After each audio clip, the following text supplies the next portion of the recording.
La Biblia, 66 libros, alrededor de 40 autores escritos en un periodo de 1500 años. Un mensaje que trasciende todas las épocas, demostrando que su autor intelectual está fuera de la dimensión del tiempo. El rompecabezas más maravilloso jamás creado. Unir sus piezas para descubrir su mensaje es la clave para darle fe, esperanza y amor a millones de personas sedientas a través de la historia. Si tú eres una de ellas, bienvenido a la aventura.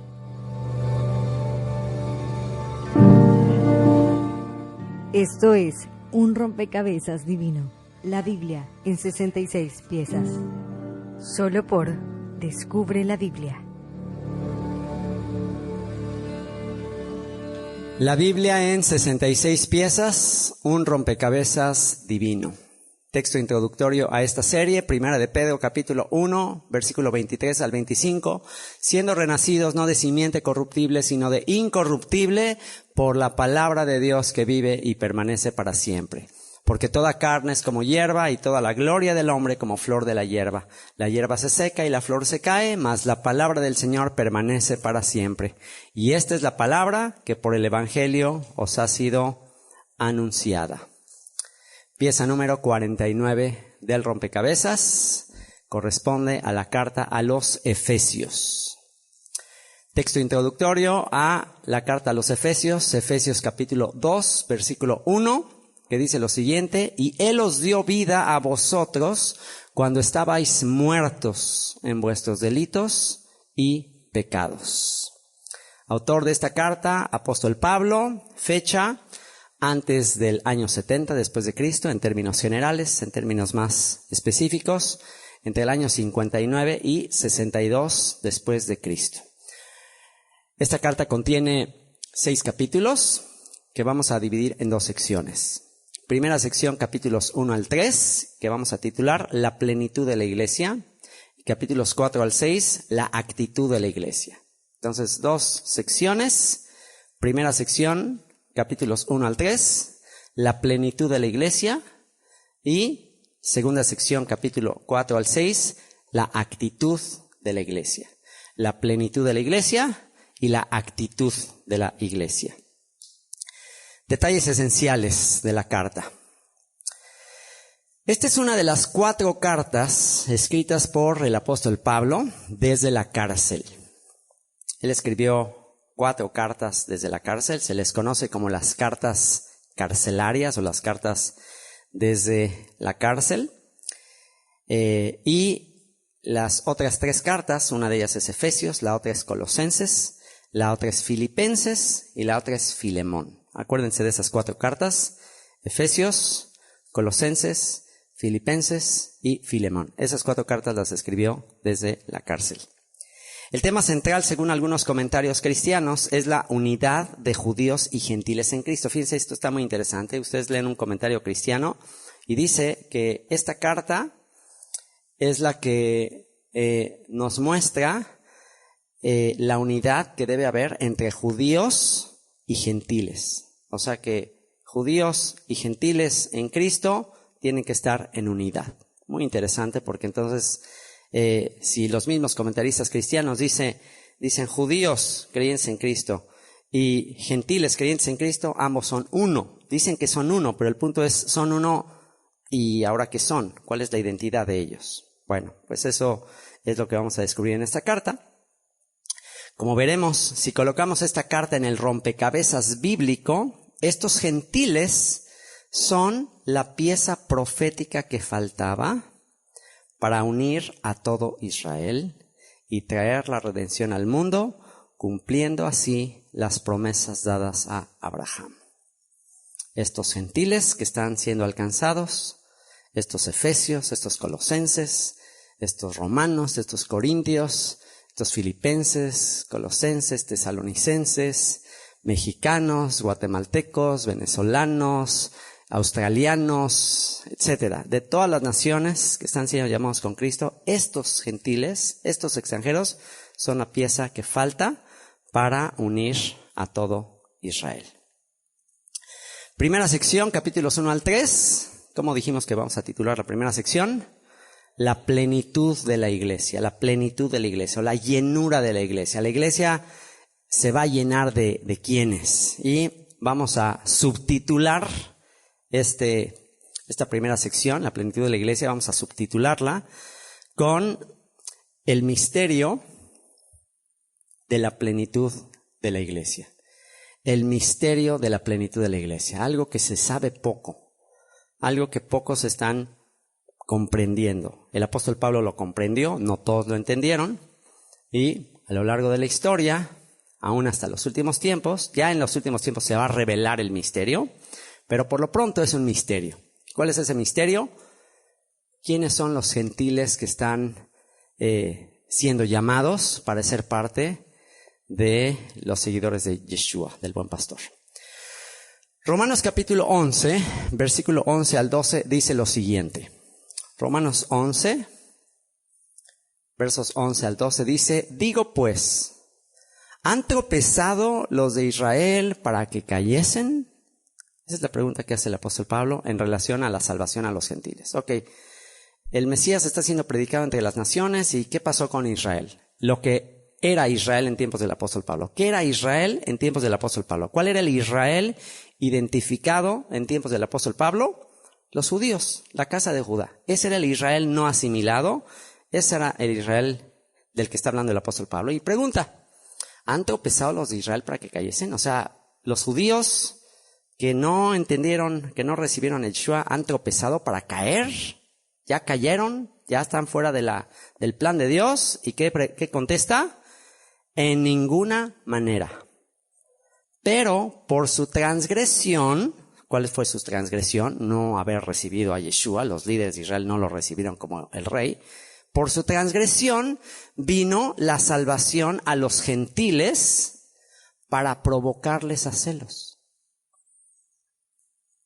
Por su transgresión vino la salvación a los gentiles, entonces ellos no lo reciben, y ahora los gentiles que le reciben y vienen y empiezan a observar y a guardar la Torá y todas estas cosas, regresan a casa y entonces ellos son provocados a celos.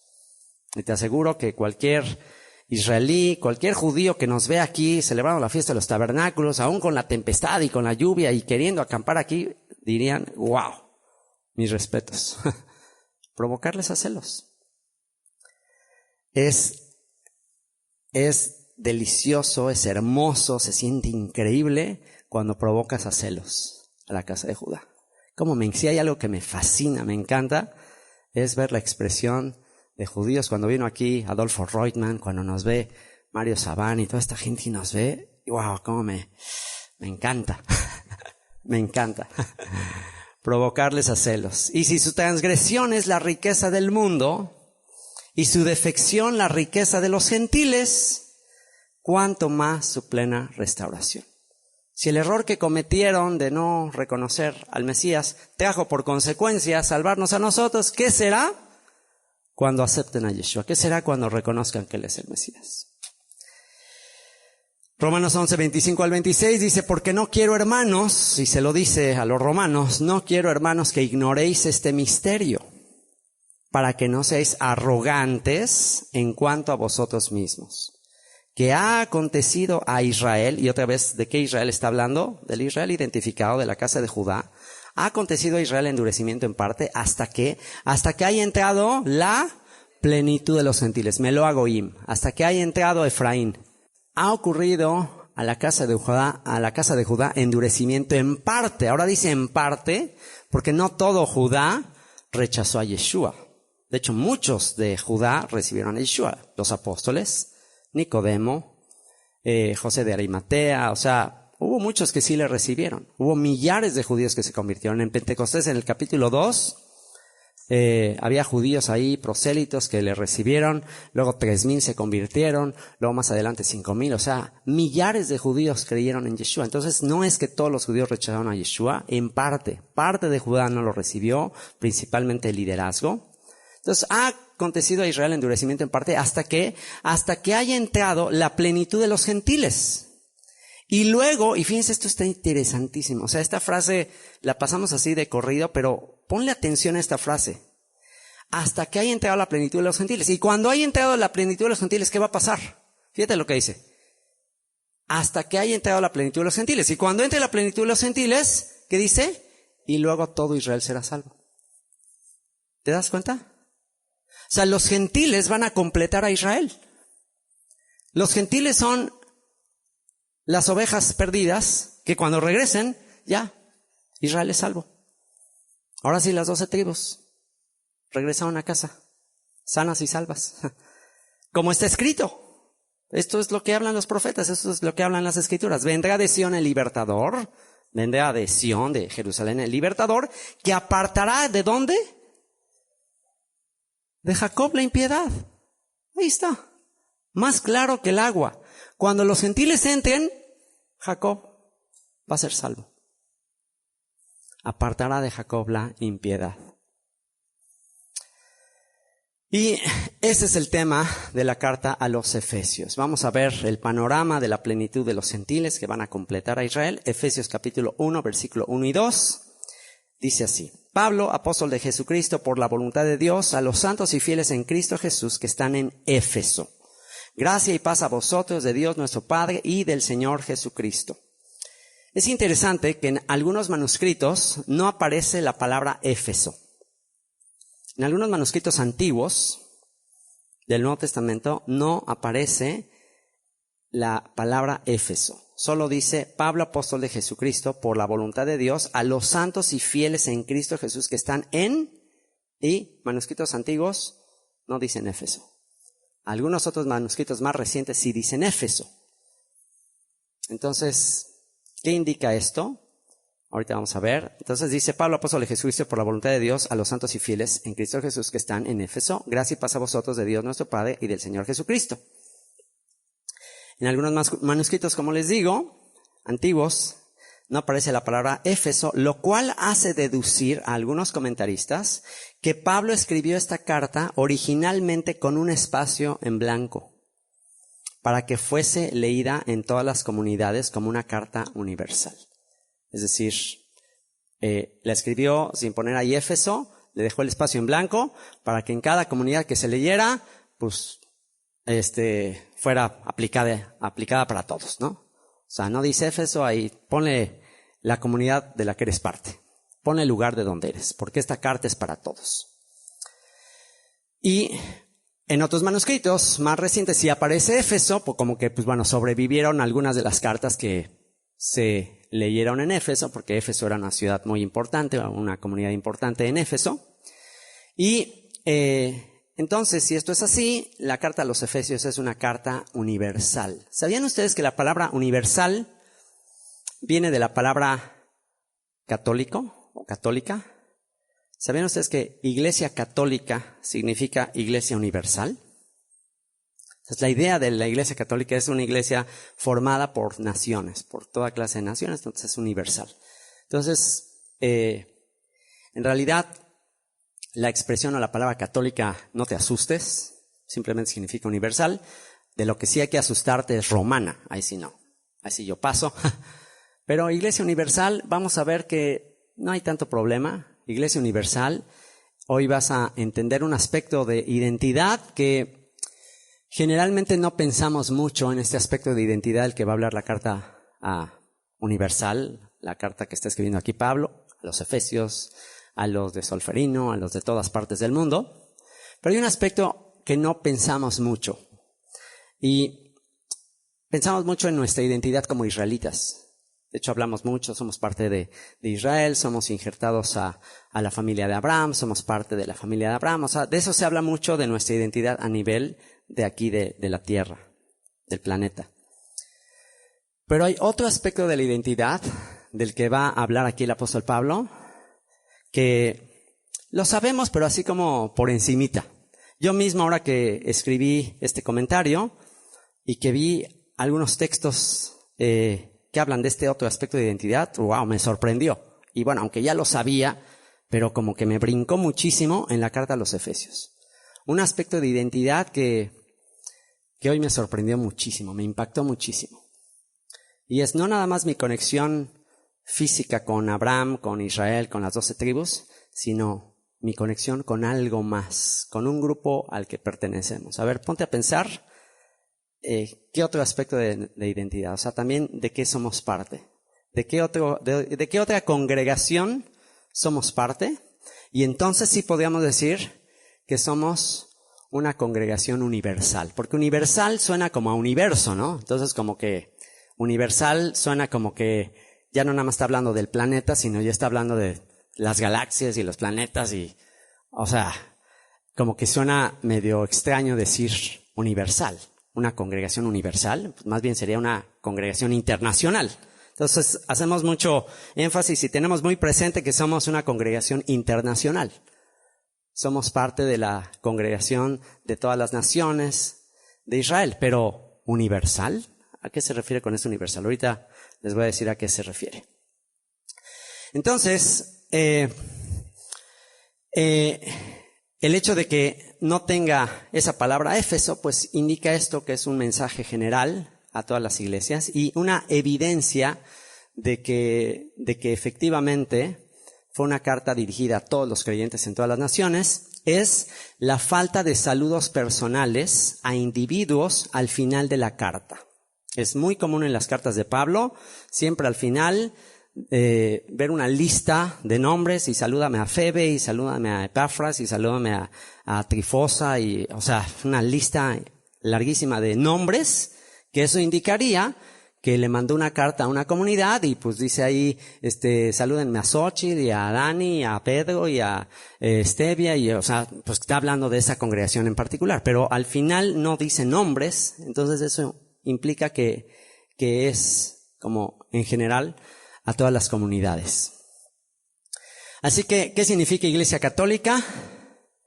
Iglesia Universal. ¿Y qué es iglesia? ¿De dónde viene eclesía? Los llamados a salir, los llamados fuera, los llamados a salir de un sistema. Lo cual implica la unidad universal de la iglesia no solo a nivel internacional, sino también a nivel celestial. Al ser parte de los hijos de Dios, la corte angelical que les sirve. Entonces, ahora sí, vas a entender por qué es universal. Porque no nada más eres parte de una congregación, de un remanente internacional, de hijos de Abraham, hijos de Jacob, sino también al tener el título, la expresión hijos de Dios. La expresión hijos de Dios es una expresión que se utiliza para ángeles. Entonces, si se nos llama hijos de Dios, ¿qué quiere decir? Que tú eres un hijo celestial, tú eres un ser espiritual. Tú no eres un ser solamente de carne y hueso y sangre. Tú eres un ser espiritual. Tu destino es espiritual. Tu propósito es espiritual. Dios te creó para que seas semejante a los ángeles. Dios te creó para que seas parte de su corte celestial. Y cuando se complete el propósito de Dios en tu vida, entonces serás semejante a los ángeles. Este cuerpo es por un poco de tiempo, pero en el momento que este cuerpo se empiece a desgastar y empiece a cascabelear y etcétera, etcétera, en vez de afligirte y aferrarte a que no te me vayas, calma, tranquilo, no pasa nada. Ese no es tu destino. Tu destino no es habitar en este cuerpo para siempre.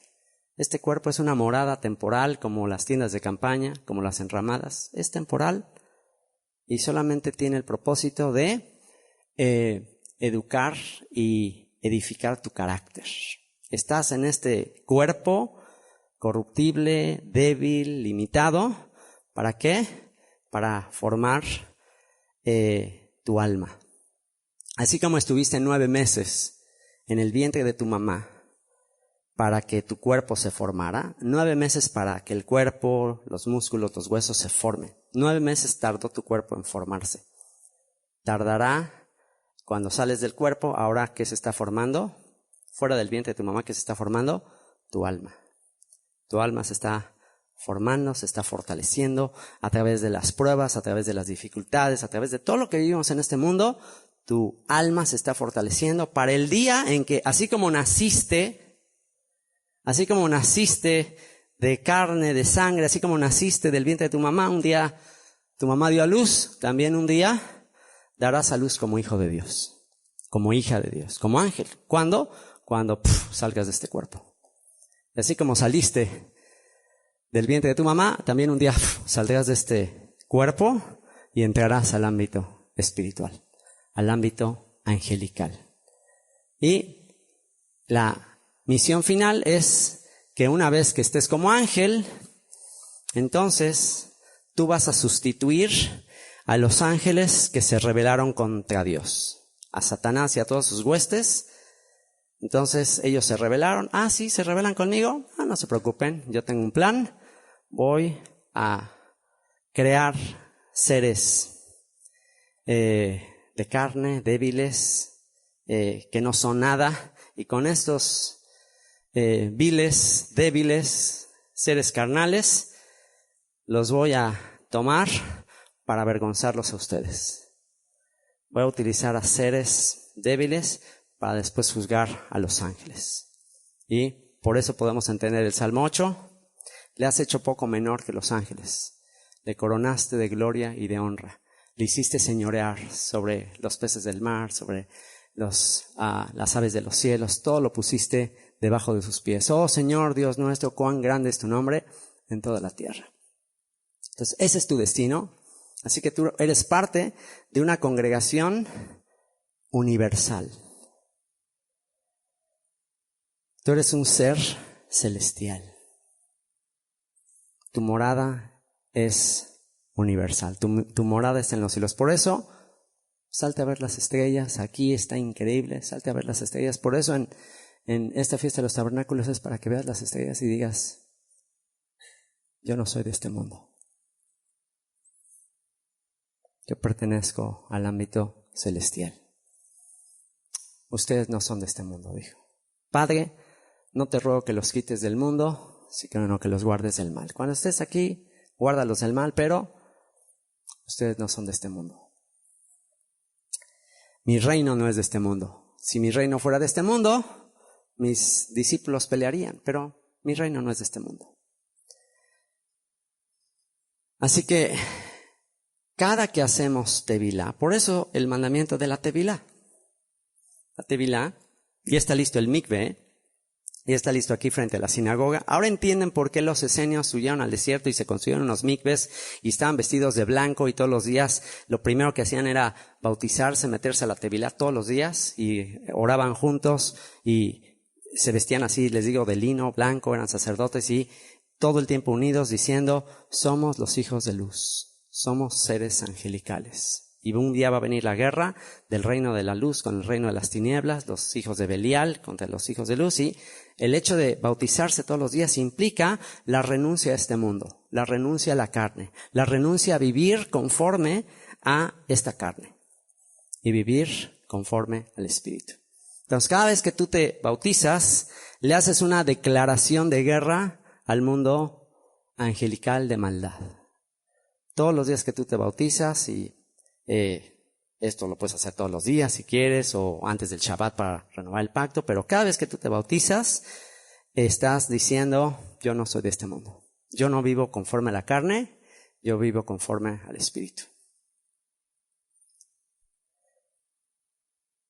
Y cada que haces tevilá, nos unimos y recuerda que estás dando testimonio tanto al mundo espiritual de luz como al mundo espiritual de maldad.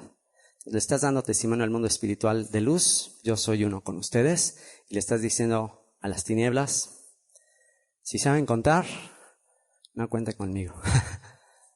Yo no pertenezco a ustedes, y te presentas como un hijo de Elión.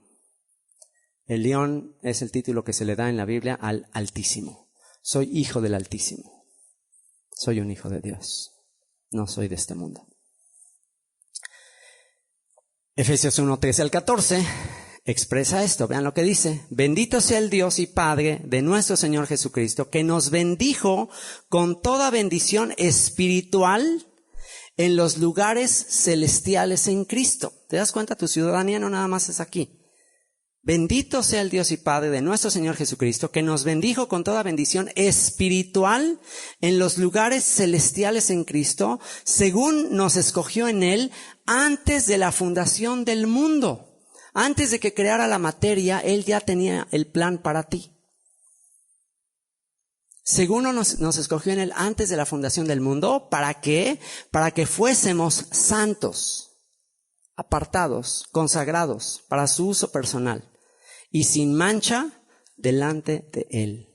En amor, habiéndonos predestinado. Antes. Nuestro destino ya está escrito desde antes. Habiéndonos predestinado para ser adoptados hijos suyos. Un hijo de Dios, un hijo celestial, un ser celestial. Dios es espíritu, por consiguiente sus hijos son seres espirituales. En amor, habiéndonos predestinado para ser adoptados hijos suyos por medio de Jesucristo, según el puro afecto de su voluntad. ¿Por qué lo hizo? Si fue antes de que nacieras del vientre de tu mamá, ¿por qué lo hizo? ¿Por qué desde antes ya te había elegido? Ahí dice por qué. Por el puro afecto de su voluntad. En otras palabras, porque Él quiso. Él quiso elegirte a ti. ¿Y por qué a este no? No preguntes eso. Mejor agradece y maravíllate de que te eligió a ti. ¿Para qué? ¿Para qué nos eligió? Según el puro afecto de su voluntad, para alabanza de la gloria de su gracia. Te creo para que vivas agradecido, para que vivas exaltándole, para que vivas diciendo, qué hermoso es el León, qué increíble eres, wow. Me elegiste, Señor. Para alabanza de la gloria de su gracia, con la cual nos hizo aceptos en el amado. Aceptos, ya eres una persona aceptada. Ya no tienes que estar buscando la aceptación ni de tu papá, ni de tu mamá, ni de tus vecinos, ni de tus amigos. No necesitas la aprobación, la aceptación de nadie. ¿Por qué? Porque Él ya te aceptó. Si ya Él te aceptó, sin que tuvieras que hacer nada, entonces ya, ¿qué te preocupa que todo el mundo te rechace? Con la cual nos hizo aceptos en el amado, en quien tenemos redención por su sangre, redención, el pago de un rescate por su sangre, el perdón de pecados, según las riquezas de su gracia. ¿Se acuerdan de la diferencia? Gracia, misericordia, justicia. Gracia, misericordia, justicia. Justicia, misericordia, gracia. Justicia, el atributo divino de darle a cada quien lo que merece. Misericordia, no darte lo que mereces. ¿Qué mereces? ¿Qué merecemos? Muerte. Merecemos que nuestra alma, nuestro cuerpo muera, nuestra sangre sea derramada. Eso merecemos, la muerte. Pero Dios no nos castigó conforme a nuestros pecados. Merecíamos el castigo, pero no lo hizo. Y nos otorgó la gracia, ¿cómo? Derramando la sangre de su Hijo, para que esa sangre inocente, pura, que derramó su Hijo, nos limpie de toda maldad.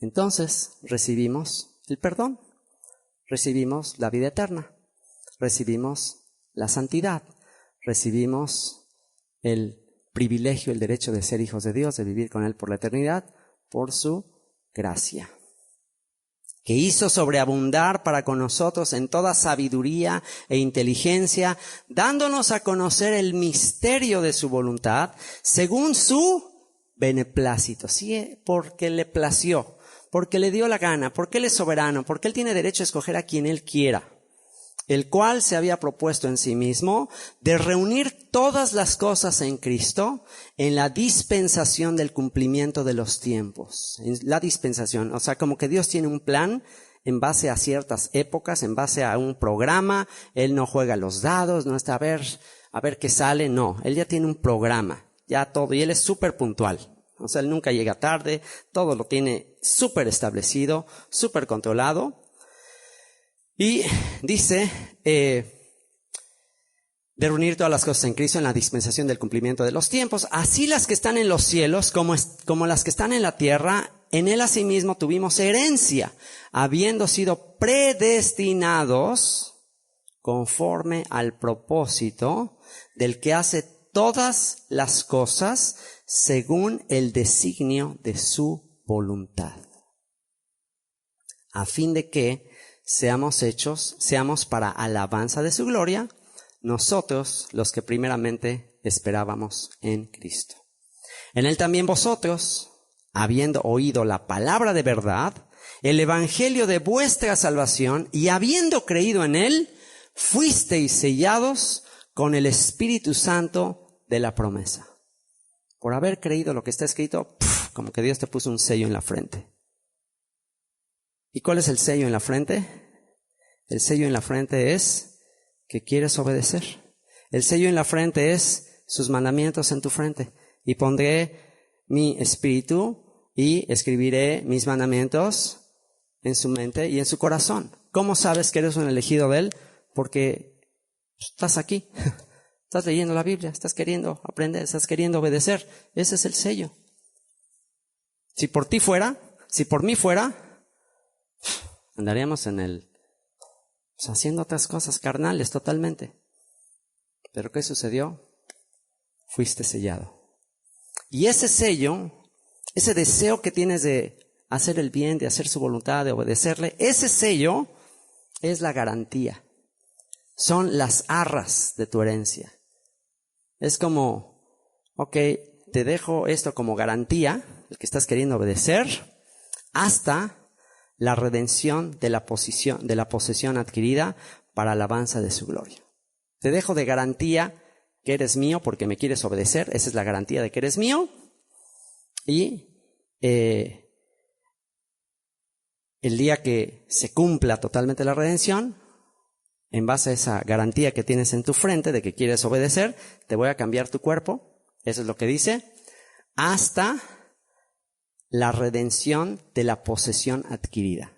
¿Cuál es la posesión adquirida? Un nuevo cuerpo, un cuerpo glorificado, un cuerpo angelical, un cuerpo por el cual te vas a poder trasladar y vas a poder decir, bueno, ahora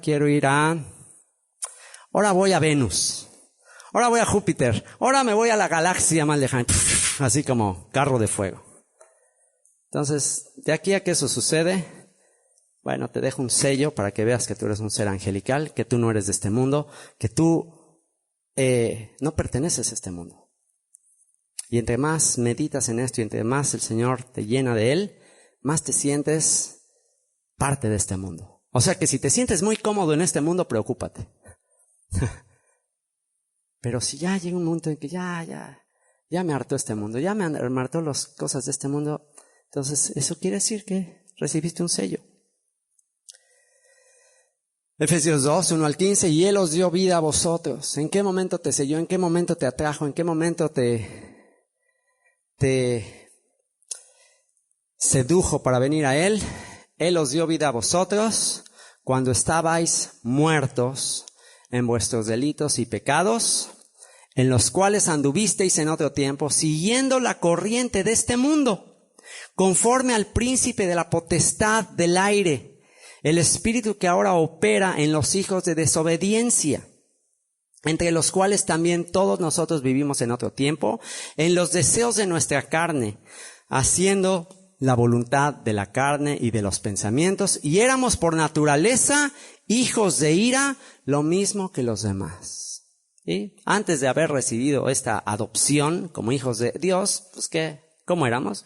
Pues igual que los demás, éramos guiados por la corriente de este mundo, anhelando todo lo que este mundo quiere, y éramos hijos de ira. ¿Qué quiere decir? Estábamos bajo el juicio de Dios. Si nos hubiéramos muerto en esas condiciones, hasta ahí llegábamos. Pero Dios ya nos tenía predestinados, Dios ya tenía planeado que un día nos iba a rescatar de entre ellos, y es lo que dice a continuación, pero Dios, que es rico en misericordia, que es rico en no castigarte conforme a lo que mereces, que es rico en misericordia, por su gran amor con que nos amó, aun estando nosotros muertos en pecados, nos dio vida juntamente con el Mesías. Por gracia sois salvos. Un regalo, un don inmerecido. Un don que no se puede ganar, no se puede alcanzar. Es muy costoso. No hay manera de comprarlo, de alcanzarlo. Por gracia sois salvos, y juntamente con él nos resucitó y asimismo nos hizo sentar en los lugares celestiales con Cristo Jesús. ¿Te das cuenta? Ya en este momento, no cuando te mueras, ya en este momento estás sentado en los lugares celestiales con el Mesías. Tú ya eres un ser espiritual. Ya Dios te ve a ti como un ángel. Estás sentado en los lugares celestiales con el Mesías Yeshua para mostrar en los siglos venideros las abundantes riquezas de su gracia en su bondad para con nosotros en el Mesías Yeshua, porque por gracia sois salvos por medio de la fe, y esto no de vosotros, pues es un don de Dios, no por obras, para que nadie se gloríe, para que nadie presuma que es bueno, que se esforzó, no. Para que nadie presuma, para que nadie se gloríe, porque somos hechura suya, creados en el Mesías Yeshua para buenas obras, las cuales Dios preparó de antemano para que anduviésemos en ellas. Entonces, la ley, los mandamientos, las instrucciones que le dio a Moisés y de ahí para todo Israel, son instrucciones que deben seguir seres espirituales. La ley es espiritual, nosotros somos carnales, pero si seguimos la ley que es espiritual, entonces ¿qué somos? Seres espirituales. Entonces, a la medida que tú y yo obedecemos la constitución del reino, ¿cuál es la constitución del reino de los cielos? La palabra de Dios. ¿De dónde vino la palabra de Dios? De los cielos. Oyeron esa voz de los cielos y después se puso por escrito. Pero esa voz, esa palabra, que fue la que creó el universo. Esa palabra creó el universo. ¿Cómo fue creado el universo? En el principio creó Dios los cielos y la tierra. ¿Y cómo? Y dijo Dios, sea la luz, y fue la luz. Y dijo Dios que surja, que se separe las aguas, y habló, y todo fue creado. En el principio era el verbo, la palabra, y el verbo era con Dios, y el verbo era Dios. Este era en el principio con Dios. Todas las cosas por Él fueron hechas, y sin Él, nada de lo que ha sido hecho fue hecho. En Él estaba la vida, y la vida era la luz de los hombres. Así que esa palabra que es espíritu creó todas las cosas, y esa palabra se escribió en pergaminos, se escribió en piedras, y finalmente la palabra final, Dios, habiendo hablado muchas veces y de muchas maneras a los padres, a través de los profetas, en estos posteriores tiempos nos ha hablado por el Hijo, a quien constituyó heredero de todo y por quien asimismo hizo el universo. Hebreos capítulo 1. Así que si tú recibes esa palabra espiritual fuera de este mundo, ¿qué quiere decir? Si tú te identificas, si tú te conmueves, si tú te quebrantas, si esta palabra que escuchas hace que tu corazón arda por dentro, ¿qué quiere decir? Esa es la evidencia de que tú no eres un ser carnal, tú eres un ser espiritual. Tú naciste para la eternidad. Tú fuiste creado para la eternidad.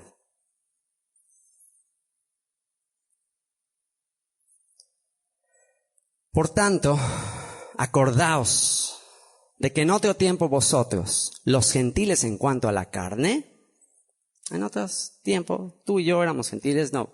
¿Qué nos importaba la Torá? ¿Qué nos importaba los mandamientos de Dios? ¿Qué nos importaba? Acuérdate que en ese tiempo no te importaban todas esas cosas. En ese tiempo, gentiles en cuanto a la carne, erais llamados incircuncisión. Y pon atención aquí porque aquí vas a entender mucho este tema de la incircuncisión. Eras llamados incircuncisión, y aquí la palabra incircuncisión, si la buscas en un léxico griego, es la palabra acrobustia. Acrobustia. Incircuncisión, griego acrobustia.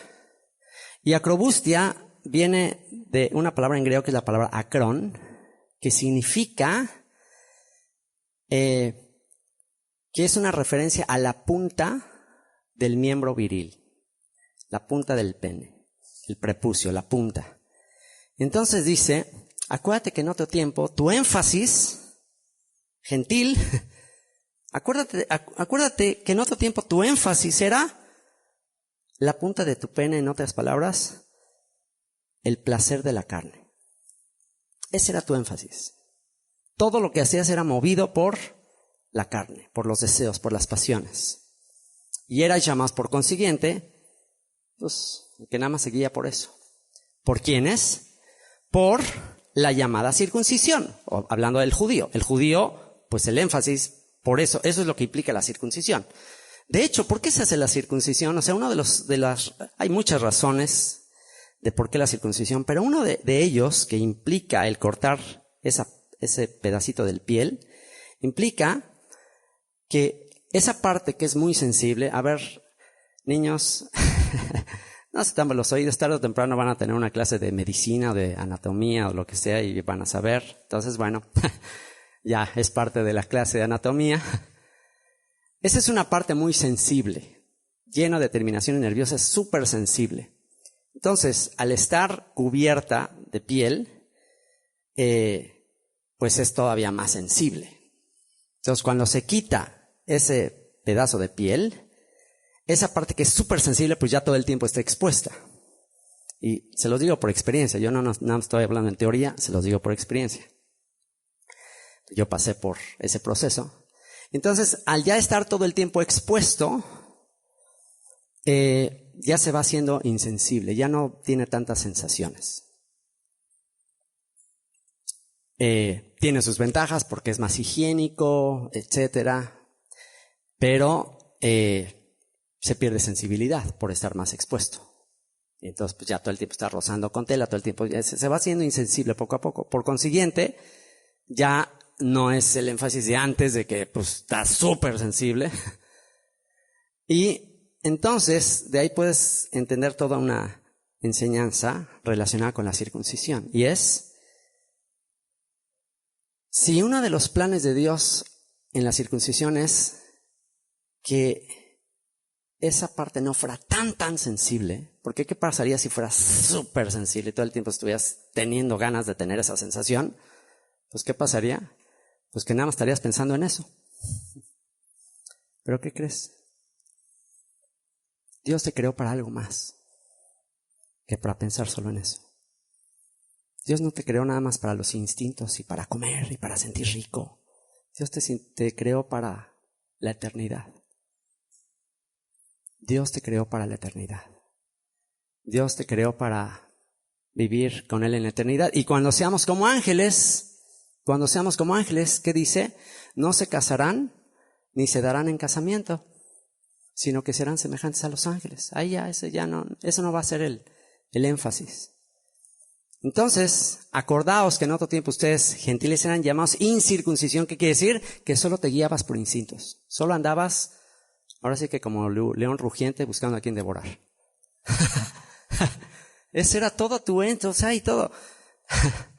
Por ahí dicen que salió un libro que fue un bestseller que dice, ¿en qué piensan los hombres cuando no piensan en sexo? Así era el título y un gran bestseller. Y entonces, ¿en qué piensan los hombres cuando no piensan en sexo?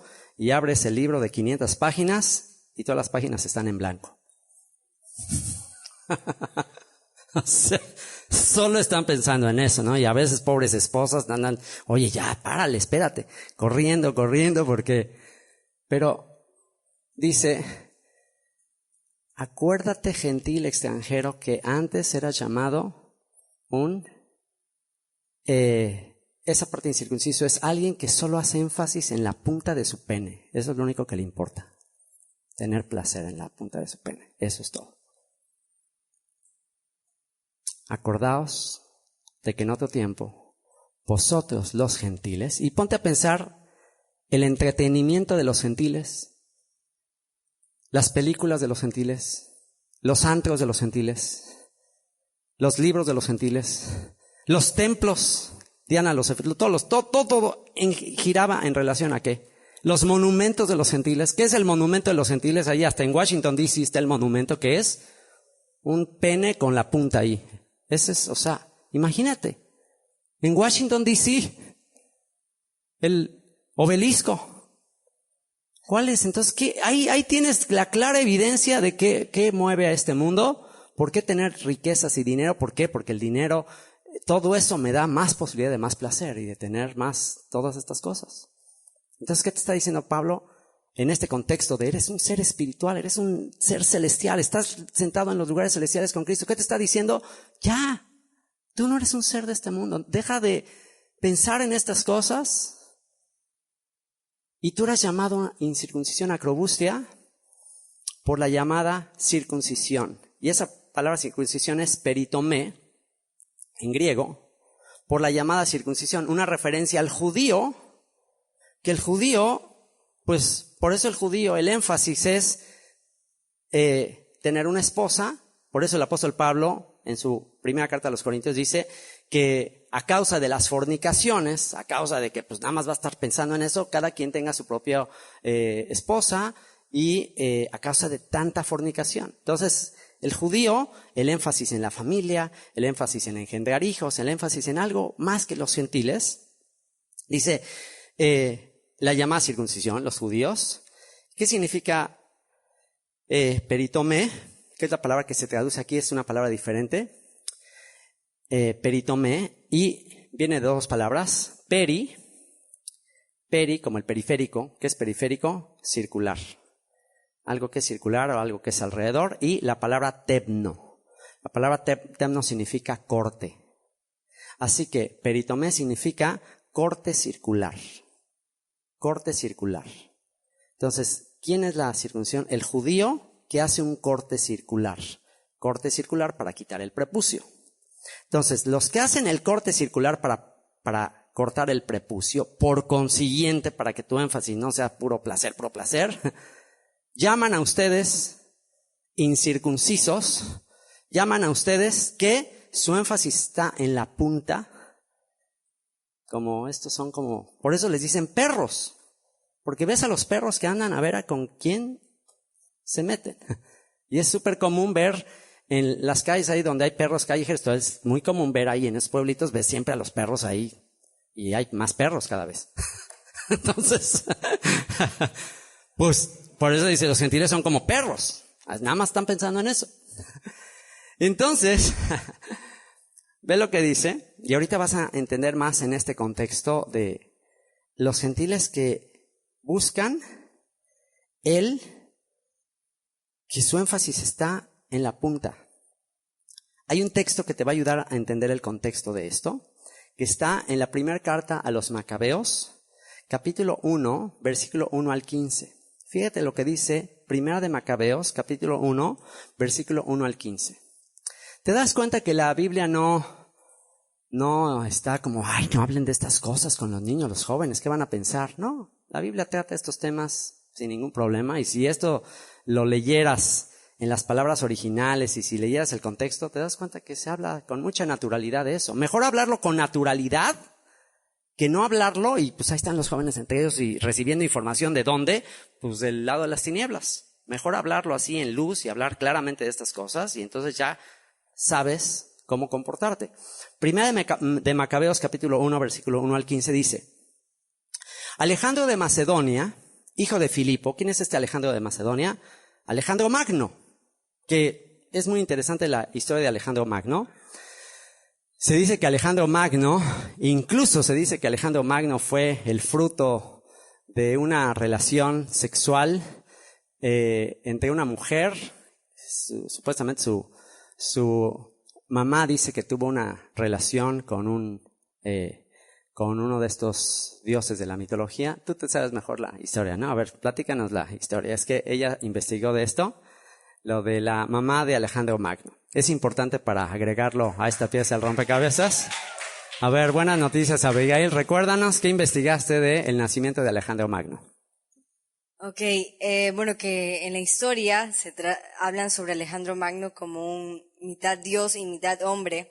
Y en estos documentales de Discovery Channel o de History pueden encontrar este dato que en la antigüedad se creía que Alejandro Magno no era hijo del rey de esa época, porque él era hijo de un rey, era un príncipe, sino que su madre decía que ella había recibido un rayo en las noches, en alguna noche, y había como impactado su vientre y había sido el resultado de un dios. Entonces por eso él era mitad hombre y mitad dios y había logrado todo lograr construir un imperio tan grande en tan poco tiempo, lo cual no es humanamente posible. Entonces, por eso decían que era un hijo de Dios. Alrededor de los 30 años, Alejandro Magno ya había conquistado todo el mundo antiguo de aquella época. Una cosa sobrenatural, una cosa que es impresionante lo que logró. Entonces, de ahí, y eso de que es el nacimiento de una mujer con un Dios, que es un hijo de Dios, mitad hombre, mitad Dios, ¿eso de dónde se saca? Pues Génesis capítulo 6, los ángeles se juntaron con las hijas de los hombres y de ahí surgieron los guerreros, los gigantes, los hombres de renombre. Ahí está, hay una referencia a eso. Entonces fíjense, qué interesante dice esto, Primera de Macabeos capítulo 1, versículo 1 al 15, dice, Alejandro de Macedonia, hablando de este personaje, hijo de Filipo, partió de su país y derrotó a Darío, rey de los persas y los medos, y reinó en lugar de él. Primeramente fue rey de Grecia. Emprendió muchas guerras, se apoderó de ciudades fortificadas, mató a varios reyes de la región, llegó hasta los lugares más apartados de la tierra y saqueó muchas naciones. Todavía hasta la actualidad somos nosotros, todo Occidente, nosotros tenemos toda la influencia de Alejandro Magno, porque toda nuestra terminología, las ciencias, la medicina, utiliza terminología griega. ¿Por qué? Por Alejandro Magno. Todavía permanece la influencia de Alejandro Magno. Y vean lo que dice. Saqueó muchas naciones, después toda la tierra quedó en paz bajo su dominio, formó un gran imperio. Y Alejandro se llenó de orgullo y soberbia. Luego de haber reunido un poderosísimo ejército, sometió provincias, naciones y gobernantes y los obligó a pagarle tributo. Pero al fin cayó enfermo y presintiendo que iba a morir, llamó a sus generales más ilustres que se habían educado con él desde jóvenes y antes de morir les repartió su reino. Después de un reinado de 12 años, Alejandro murió. Murió muy joven. Murió muy joven y antes de morir dijo, ya no hay más territorio que conquistar. Y murió muy joven, no se sabe exactamente de qué murió, algunos dicen que lo envenenaron, en fin, pero lo que sí se sabe es que era un hombre súper depravado, que era homosexual y que toda clase de depravaciones. Por eso mucho de la cuestión grecorromana de Grecia, porque Roma conquista Grecia, pero conquista militarmente a Grecia, pero toda su filosofía y toda su manera de pensar la obtiene de Grecia. Entonces dice que muere y entonces sus generales tomaron el poder cada uno en su propia región y tras la muerte de Alejandro fueron coronados como reyes, lo mismo que sus descendientes después de ellos durante muchos años y así llenaron de calamidades la tierra. De esa raíz, o sea, de estos que se dividen el reino de Alejandro Magno, de esa raíz salió un retoño, el malvado Antíoco Epífanes, hijo del rey Antíoco. Y no se pierdan el siguiente bimestre de Unimeir, que vamos a estudiar toda esta historia de los griegos y la fiesta de Hanukkah, y no se lo pueden perder. Entonces, de esa raíz salió un retoño, el malvado Antíoco Epífanes, hijo del rey Antíoco, que había estado como rehén en Roma y empezó a reinar el año 137 de la dominación griega. Por aquel tiempo aparecieron en Israel, fíjense, la idea de Alejandro Magno y de sus generales es establecer el pensamiento griego, el humanismo. ¿Qué es el humanismo? La exaltación del ser humano, la exaltación de la carne, la exaltación de la belleza, la exaltación del cuerpo, el placer, el deleite, la fuerza. Sitius altus fortus. Más alto, más fuerte, más lejos. El lema de las Olimpiadas, en que corrían en el estadio desnudos y mostraban sus músculos y su cuerpo. Ese era todo el lema, todo el pensamiento de Grecia. El cuerpo, el cuerpo, el cuerpo, la carne.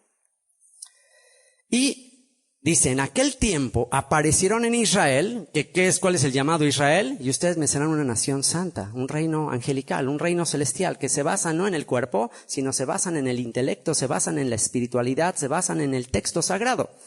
Pero aparecen en esa época en que los griegos tratan de imponer su filosofía, aparecieron en Israel renegados que a muchos diciéndoles, hagamos un pacto con las naciones que nos rodean, porque desde que nos separamos de ellas nos han venido muchas calamidades. Fíjense, estos renegados, estos israelitas por ignorancia, piensan que la razón por la que fueron llevados a Babilonia y a Siria y les ha ido como en feria es por querer ser diferentes.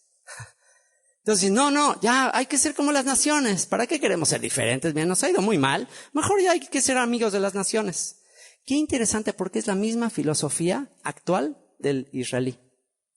Ya vamos a ser como las naciones, ya olvídate de la Torah, ya esas cosas son retrógradas de antes, ya vamos a ser igual, y chécate, Tel Aviv es esta onda.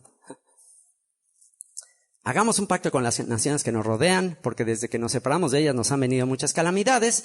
A algunos del pueblo les gustó esto, a algunos, a la mayoría. A algunos del pueblo les gustó esto y se animaron a ir al rey y éste les dio autorización para seguir las costumbres paganas. Construyeron un gimnasio en Jerusalén como acostumbran los paganos. A ver, jóvenes, repitan conmigo. Construyeron un gimnasio en Jerusalén como acostumbran los paganos.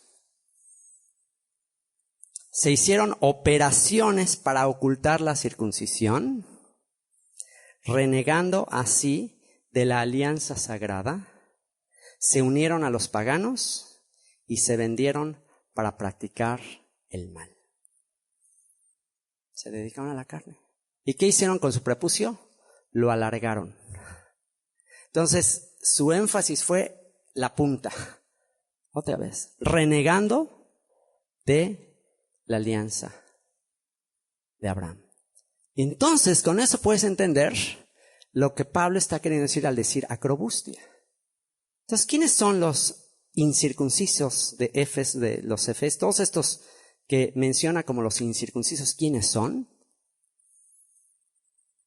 Son los israelitas que se asimilaron, que quisieron ser como los griegos, que quisieron vivir conforme a la carne y que alargaron el prepucio, que quisieron la punta del prepucio.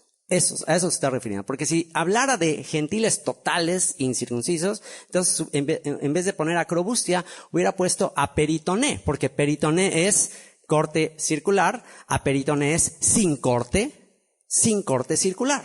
Alguien que nunca le hicieron circuncisión. Pero acrobustia implica que se alargaron el prepucio, que renunciaron a la alianza. Y lo increíble es que Dios es fiel. Dios permanece fiel aunque nosotros seamos infieles. Y aún Dios este acto de desafío, de deslealtad, este acto, Dios lo va a revertir. Y Dios a estos que rompieron el pacto y quisieron hacerse como los gentiles, por cuanto Él hizo pacto con Abraham, a estos Él los va a regresar. Los va a regresar al pacto. ¿Y dónde podemos ver eso? Zacarías 9, 9 al 13. Y esto es impresionante porque es como que el Padre Celestial dice, ¿sabes qué? Mi voluntad se hará. Yo te creé a ti para ser un ser celestial, un ser espiritual. Y aunque tú insistas en que quieres vivir conforme a la carne, ¿qué crees? No me vas a ganar, yo te voy a ganar. Yo voy a ganar. Aunque tú quieras irte al placer, yo al final voy a prevalecer. Y vamos a ver lo que dice Zacarías 9, 9 al 13. Y vamos a ver de qué manera tu papá te va a reconquistar para él. Cómo Alejandro Magno y todos estos líderes, cómo conquistaban las naciones aplastando, conquistando, matando. Esa era la estrategia. Aplastando, matando, a la fuerza. Pero la estrategia de tu Padre Celestial es diferente. Vamos a ver Zacarías 9, 9 al 13. Dice, alégrate mucho, hija de Sión. Da voces de júbilo, hija de Jerusalén. He aquí tu rey vendrá a ti, justo y salvador. Humilde. No te va a venir a agarrar de las greñas y sacarte del gimnasio. No. Va a venir justo, salvador, humilde y cabalgando sobre un asno, sobre un pollino hijo de asna. Y de Efraín, Efraín, ¿dónde está? En tiempos del apóstol Pablo, ¿dónde estaba Efraín? En el ámbito griego, en el imperio griego, mezclado entre los griegos. Ahí estaba Efraín. Y de Efraín destruiré los carros y los caballos de Jerusalén, y los arcos de guerra serán quebrados, y hablará paz a las naciones, y su señorío será de mar a mar, y desde el río hasta los fines de la tierra. Y tú también, aquí es como, mi voluntad se hará. Aunque hayas votado la alianza, aunque hayas querido estirarte el prepucio, o sea, mi voluntad se hará. Y tú también, por la sangre de tu pacto, serás salva. ¿A qué sangre del pacto? Brit Milá, la circuncisión. Vas a ser salvo por ese pacto, porque ese pacto lo hice yo con Abraham. Ese pacto lo hice yo con Abraham y vas a ser salvo por el pacto que yo le hice a Abraham. Y tú también por la sangre de tu pacto serás salva. Por cuanto Abraham se circuncidó, por eso a él y a toda su descendencia la voy a bendecir. Y tú también por la sangre de tu pacto serás salva. Y yo he sacado tus presos de la cisterna en que no hay agua. Cisterna en que no hay agua. ¿Qué es la cisterna en que no hay agua? Jeremías lo dice, la sabiduría de este mundo, la filosofía de este mundo. Cisterna sin agua.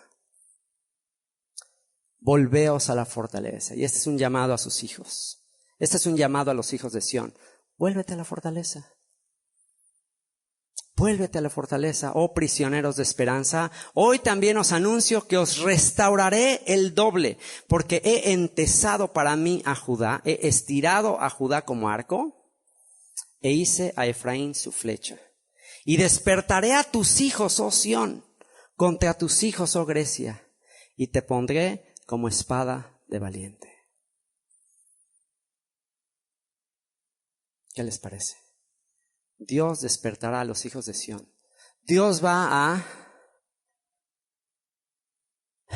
soplar sobre estos huesos secos, sobre estos seres carnales, y les va a soplar y les va a dar una espada, la espada de dos filos, que es la palabra de Dios.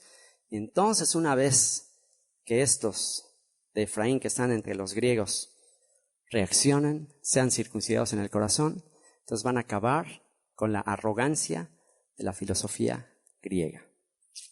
¿Y dónde está el cumplimiento de esto?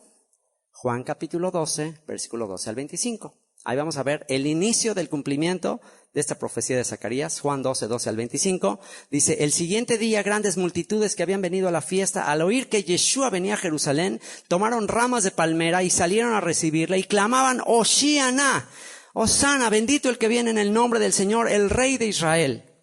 Y halló Yeshua un asnillo y montó sobre él, como está escrito. No temas, hija de Sión, he aquí tu rey viene montado sobre un pollino de asna. Estas cosas no las entendieron sus discípulos al principio, pero cuando Yeshua fue glorificado, entonces se acordaron de que estas cosas estaban escritas acerca de él y de que se las habían hecho. Y pónganse a pensar en la escena. Pónganse a pensar en esta escena. Está celebrándose la fiesta de la Pascua. ¿Qué representa la fiesta de la Pascua? La salida de Egipto, la salida de la esclavitud. Está todo el pueblo con mucha expectación de que ya viene el Mesías, ya se está corriendo la voz de que Yeshua puede ser el Mesías. Y aparece Yeshua en el Monte de los Olivos, en un burrito, y todo el pueblo está con expectativa, pero también los romanos están a la expectativa. Los romanos saben que en la fiesta de la Pascua hay que estar con doble guardia y venía el ejército y había muchos soldados a la expectativa de que ahí se podía levantar una revuelta contra Roma. Y entonces están ahí los soldados en sus caballos, estos corceles y estos soldados súper fuertes, greco-romanos así, y están así como a la expectativa de que se levante un ejército contra ellos y están súper alertas. Tienen ahí una fortaleza al lado del templo que construyeron, la fortaleza Antonia, una fortaleza para estar vigilando que en el templo no se levante un tumulto y están a las vivas. Y en la antigüedad, cuando se levantaba un ejército en guerra, ¿cómo sucedía? Pues un líder juntaba su ejército y se armaba, y pues cuando venía el rey, pues era un Rambo, una persona así muy guerrera, y eso era lo normal.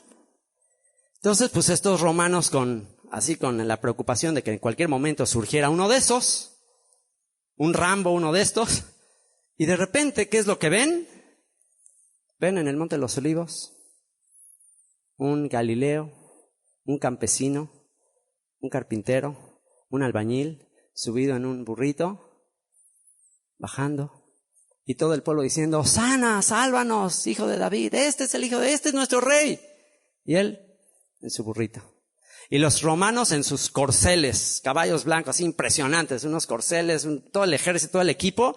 Y ven a este hombre en su burrito, campesino, con sus sandalias. Y sus seguidores ahí, galileos, ignorantes, sin armas, sin preparación. ¿Qué creen que pensaron estos soldados romanos? ¿Qué habrán pensado? Es como los Marines de Estados Unidos y que ven ahí a un grupito de los de Solferino con sus resorteras. O sea, ¿qué es esto? O sea, esto es una broma, ¿verdad? Es una broma. ¿Su rey? ¿Ese es su rey? Ja, ja, ja, o sea, qué risa. ¡Qué risa! Pero no contaban con su astucia. Va bajando. Dice, sus discípulos mismos no entendían. ¿Qué está haciendo? ¡Qué ridículo! O sea, ven ahí al Imperio Romano, ven ahí al ejército y dice, ¿cómo le vamos a hacer? ¿Cómo? No estaban entendiendo.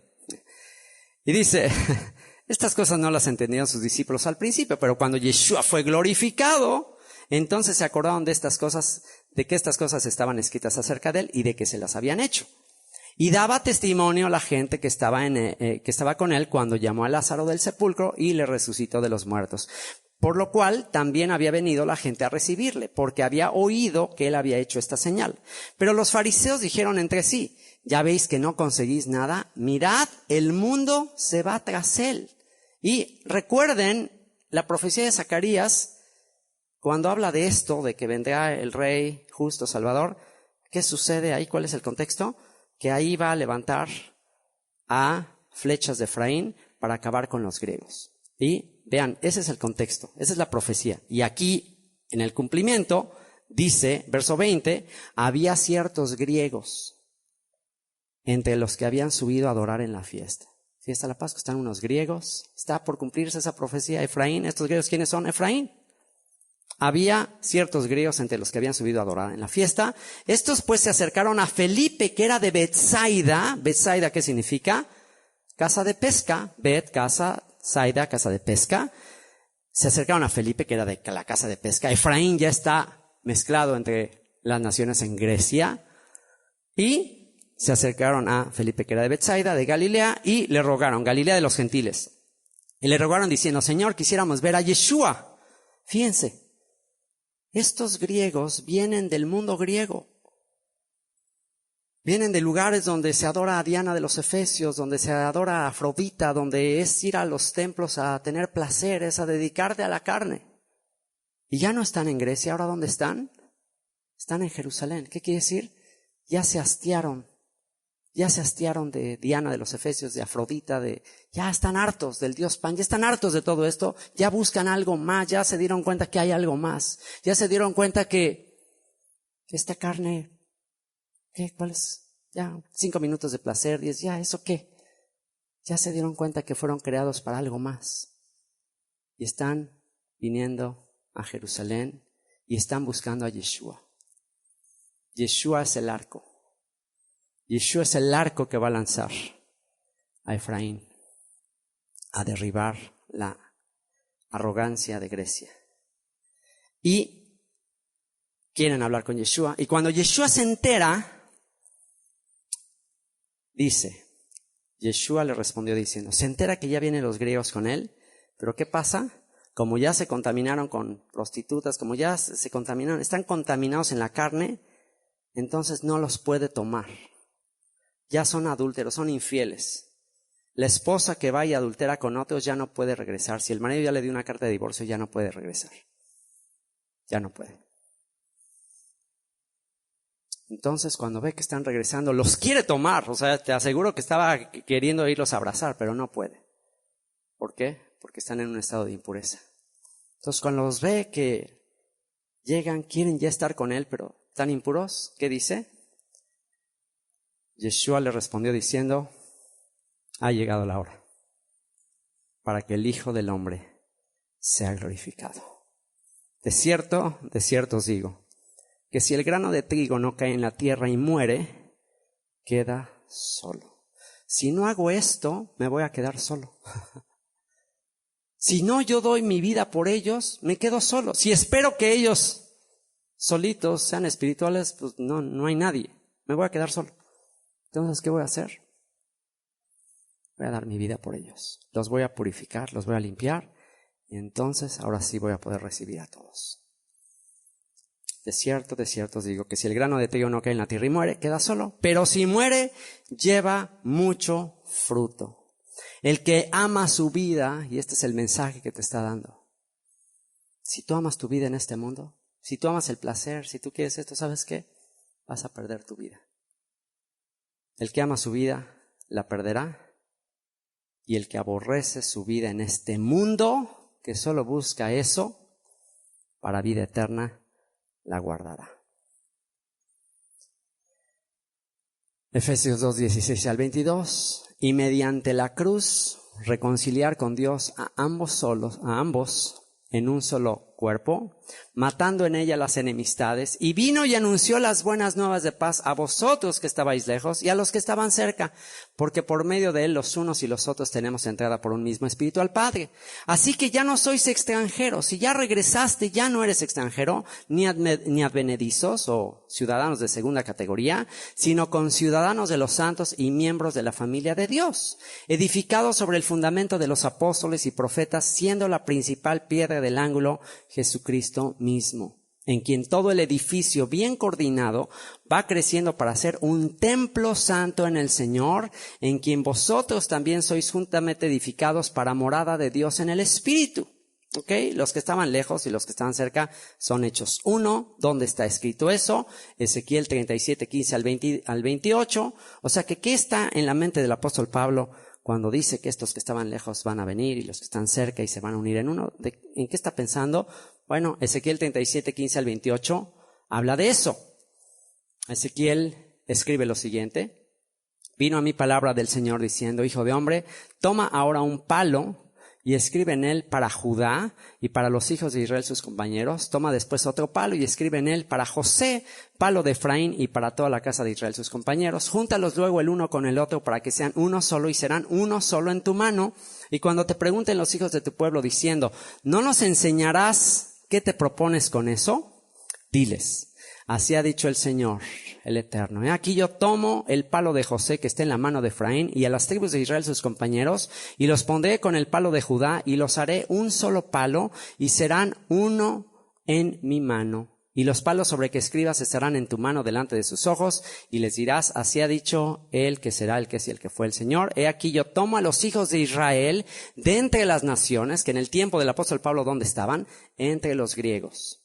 He aquí yo tomo a los hijos de Israel que están ahí están entre los griegos, pero ahora ya están en todo el mundo, a las cuales fueron, y los recogeré de todas partes, y los traeré a su tierra, y los haré una nación en la tierra, en los montes de Israel, y un rey será a todos ellos por rey. Y nunca más serán dos naciones, ni nunca más serán divididos en dos reinos, ni se contaminarán ya más con sus ídolos, con sus abominaciones y con todas sus rebeliones, y los salvaré de todas sus rebeliones con las cuales pecaron, y los limpiaré y me serán por pueblo y yo a ellos por Dios. Mi siervo David será sobre ellos y todos ellos tendrán un solo pastor y andarán en mis preceptos y mis estatutos guardarán y los pondrán por obra. Cuando Ezequiel escribe esto, ya David había muerto.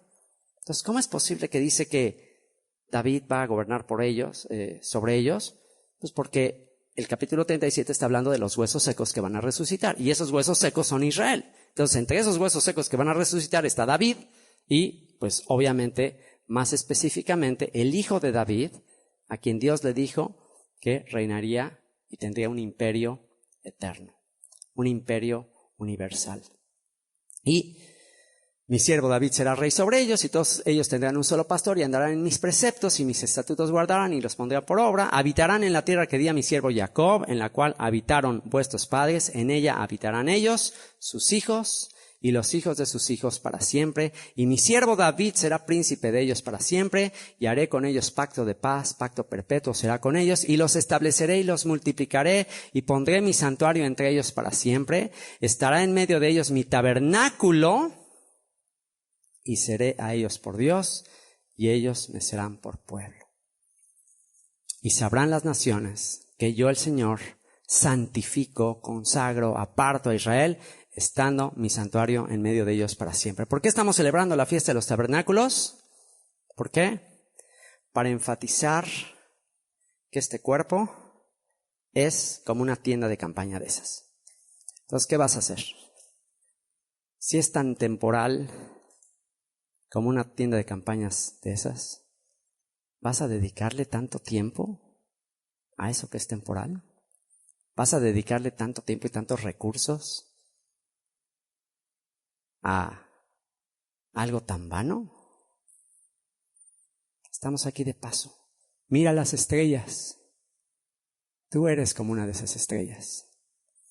El que enseñe la justicia a la multitud será como las estrellas a perpetua eternidad. Por esta causa yo, Pablo, capítulo 3, verso 1 al 10. Por esta causa yo, Pablo, prisionero de Cristo Jesús, del Mesías Yeshua, por vosotros los gentiles, si es que habéis oído de la administración de la gracia de Dios que me fue dada para con vosotros, que por revelación me fue declarado el misterio, como antes lo he escrito brevemente, leyendo lo cual podéis entender cuál sea mi conocimiento en el misterio de Cristo. Misterio que en otras generaciones no se dio a conocer a los hijos de los hombres, como ahora es revelado a sus santos apóstoles y profetas por el Espíritu, que los gentiles son coherederos y miembros del mismo cuerpo, y copartícipes de la promesa en el Mesías Yeshua, por medio del Evangelio. Los gentiles que están viniendo a la fe son parte del mismo cuerpo. Son los que anunciaron los profetas. Son el Israel que se perdió, pero que va a regresar, pero forman parte de la nación. Del cual yo fui hecho ministro por el don de la gracia de Dios que me ha sido dado, según la operación de su poder. A mí, que soy menos que el más pequeño de todos los santos, me fue dada esta gracia de anunciar entre los gentiles el evangelio de las inescrutables riquezas de Cristo. Inescrutables. No hay manera, no te va a alcanzar la vida para comprender las riquezas en el Mesías. No te va a alcanzar todo el tiempo que tengas para comprender la grandeza de las riquezas en el Mesías.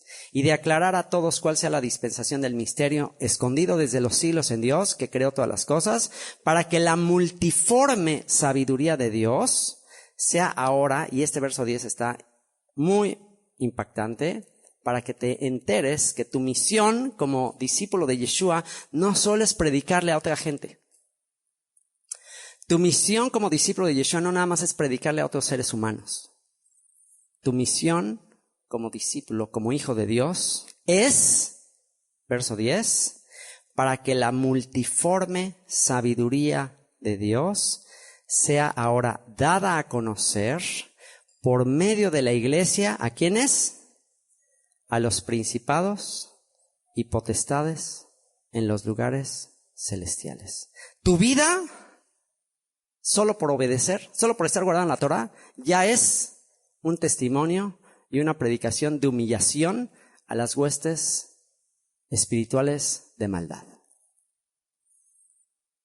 El hecho de que hoy estés obedeciendo es una pisoteada a la serpiente. Por eso es que si eres hijo de luz y empiezas a hacer cosas de las tinieblas, es como que, no has entendido. No has entendido cuál es tu misión. Tu misión es avergonzar a las tinieblas. Tu misión es avergonzar a los hijos de Dios que se rebelaron. Esa es tu misión. Tu misión es que les prediques a ellos que están perdidos, que son unos rebeldes, para que la multiforme sabiduría de Dios sea ahora dada a conocer por medio de la iglesia, por medio de los que están siendo salvos de entre las naciones. ¿A quiénes? Por eso están bien enojados, miren. ¿Qué pasó cuando Yeshua caminó, sus discípulos iban en la barca, y se acuerdan qué pasó en el mar de Galilea? Una tempestad impresionante. Y dice que Yeshua caminó sobre el agua, y cuando llegó a la barca, aquietó, le dijo a los vientos, quietos, porque ya se estaban hundiendo. Los discípulos eran pescadores, tenían experiencia, conocían el mar de Galilea como la palma de sus manos, y estaban asustadísimos, estaban pensando, nos vamos a morir aquí.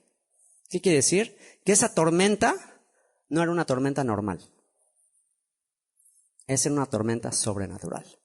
Eran los principados, las potestades que estaban tratando de hundir a los apóstoles, porque ellos sabían que estos venían a juzgarles y están queriendo hundirlos. Pero viene Yeshua caminando sobre las aguas diciendo, ¿saben qué? Yo estoy en control. Y reprendió a los vientos. Les dijo, quiétense. Por eso los discípulos se quedan, wow, ¿quién es este? Que hasta los vientos le obedecen. ¿Por qué? Porque Él manifiesta que Él tiene potestad sobre esos vientos. Y es exactamente lo mismo. Les aseguro que hay una oposición, hay algo espiritual en lo que nosotros estamos haciendo. Hay algo espiritual. Pero no pueden tocarnos. El que toca a Israel toca a la niña de su ojo. Él nos tiene en su mirada todo el tiempo. Y lo único que le estamos anunciando, y ¿quién gobernaba en este lugar? En estos lugares, ¿quién gobernaban? Pues los aluches, y les hacían aquí culto a todos estos duendes y todo. O sea, esos eran los que... Entonces, imagínate para los aluches, imagínate para todos los que vivieron aquí, ahora una sinagoga en que están los hijos de Dios cantándole alabanzas a Elión, al Altísimo, sin pedirle permiso a los aluches. O sea, por eso ahorita están así con el viento, pero ¿sabían ustedes que los chamanes mayas lo que hacían es, en una ceremonia, cuando decían que cuando soplaba así mucho el viento, que eso que sopla el viento, ellos le llamaban el ik, que son espíritus. Entonces hacían una ceremonia en la cual supuestamente el chamán tenía cierta autoridad sobre esos espíritus y hacía una ceremonia para que ese ik, ese espíritu, se metiera en un muñequito de barro, y en ese muñequito de barro el chamán hacía que se metiera ese espíritu, y entonces por eso ya después le pedían favores a ese muñequito, porque no es que el muñequito tuviera algo mágico, el barro, sino el espíritu que estaba dentro de ese muñequito. Ese era el pensamiento de Dios. Sí, fíjense cómo ese pensamiento tiene un origen común con Génesis. El ser humano, de polvo, de barro, Dios sopla espíritu de vida. O sea que eso de los aluches tiene cierta relación con lo de Génesis, pero ya como que el hombre queriendo tomar control. Entonces, cuando tú y yo estamos aquí en este lugar, creyendo todas estas cosas, estudiando su palabra, sirviéndole al Altísimo, ¿qué estamos haciendo? Le estamos dando a conocer a los principados y potestades en los lugares celestiales de la Riviera Maya, y donde quiera que vayamos, le estamos dando a conocer la multiforme sabiduría de Dios. Que Dios es más sabio, que Dios es superior a todos ellos, y que no pueden contra Israel, que no pueden contra el León. ¿Y cuál debería ser nuestra actitud? ¿Qué produce en ti? ¿Qué actitud produce en ti el enterarte de todas estas cosas? A ver, ya vamos a cerrar, vamos a terminar con las implicaciones, las consecuencias de saber que tú eres parte de un reino, no nada más internacional, sino universal. Que tú eres un hijo de Dios, que tú eres un hijo de luz, que tú eres un alma viviente que vivirá por la eternidad a su lado, que tú eres un siervo del Altísimo. ¿Qué te hace pensar todo esto? ¿Cuáles son las consecuencias? ¿Qué va a cambiar en tu manera de vivir a partir de hoy? ¿Qué va a cambiar a partir de hoy, Gael y Gregory y jóvenes? ¿Qué va a cambiar en ustedes saber que ustedes son predestinados para ser ángeles? ¿Qué va a cambiar en ustedes? ¿Cuál es la actitud que van a tener como ángeles, como seres de otra dimensión? ¿Qué va a cambiar? Bueno, con eso va a cerrar la carta a los Efesios, segunda parte. La actitud de la iglesia, capítulos 4 al 6. Efesios 4, 1 al 16. Yo pues, dice el apóstol Pablo, preso en el Señor. Estaba en la cárcel y por eso a Pablo no le importa estar en la cárcel, porque dice, no, me podrían tener preso mi cuerpo, pero mi mente, mi alma no la pueden apresar. Y yo voy a escribir. Imagínense nada más. Imagínense que Pablo está preso en el cuerpo, pero escribe una carta y 2000 años después la estamos leyendo aquí en la Riviera Maya. Qué impresionante. ¿Y qué dice? Yo pues, preso en el Señor, os ruego que andéis como es digno de la vocación del llamado con que fuisteis llamados, con toda humildad y mansedumbre, soportándoos con paciencia los unos a los otros en amor, solícitos, dispuestos en guardar la unidad del Espíritu en el vínculo de la paz. Un cuerpo y un espíritu, como fuisteis también llamados en una misma esperanza de vuestra vocación. Un Señor, una fe, un bautismo. ¿Se dan cuenta? No hay muchas iglesias, no hay muchas denominaciones, es un solo cuerpo. Dios no tiene ni dos cuerpos siquiera. Si se dice que los gentiles son una cosa y los judíos son otra cosa, entonces es como que Dios es un siamé, tiene dos cuerpos. No. Un cuerpo. Un cuerpo, un espíritu, como fuisteis también llamados en una misma esperanza de vuestra vocación. Un Señor, una fe, un bautismo, una tevilá de conversión. Ya no soy de este mundo, ahora vivo para el Altísimo. Un bautismo, un Dios y Padre de todos, el cual es sobre todos y por todos y en todos. Pero a cada uno de nosotros fue dada la gracia conforme a la medida del don de Cristo. Por lo cual dice, subiendo a lo alto, llevó cautiva la cautividad y dio dones a los hombres. Esto es una referencia al Salmo 68, que habla de que Dios sacó a Israel de Egipto. ¿Para qué? Para ahora que Israel se convirtiera en un siervo de él. Saca a los cautivos para que ahora le sirvan a él. Dice, y eso de que subió, ¿qué es? Sino que también había descendido primero a las partes más bajas de la tierra. El que descendió, está hablando de Yeshua, es el mismo que también subió por encima de todos los cielos para llenarlo todo. Y él mismo constituyó a unos apóstoles, a otros profetas, a otros evangelistas, a otros pastores y maestros, a fin de perfeccionar a los santos para la obra del ministerio, para la edificación del cuerpo de Cristo. Y todo esto que está diciendo está en el contexto del Salmo 68, que dice que toda esa enseñanza que recibió Israel en Sinaí es para enseñar a los rebeldes. Para los que son rebeldes, para los que no quieren obedecer, para eso dio las instrucciones, la enseñanza, para que a través del estudio de las Escrituras dejen de ser orgullosos, dejen de ser rebeldes. Entonces, todos estos ministerios, apóstoles, profetas, evangelistas, pastores y maestros, ¿para qué son? Para enseñar la Torá, que fue dada en Sinaí, a fin de perfeccionar a los santos para la obra del ministerio, para la edificación del cuerpo de Cristo, hasta que todos lleguemos a la unidad de la fe. ¿Por qué es que hay 42,000 denominaciones y muchísimas iglesias? ¿Por qué? Porque cada quien está estudiando sus propias filosofías. En vez de estudiar todos de un mismo texto, todos del mismo escrito, pues uno está siguiendo la psicología moderna, otro está siguiendo planes de mercadotecnia, otro está siguiendo motivación, y cada quien está enseñando lo que se le ocurre.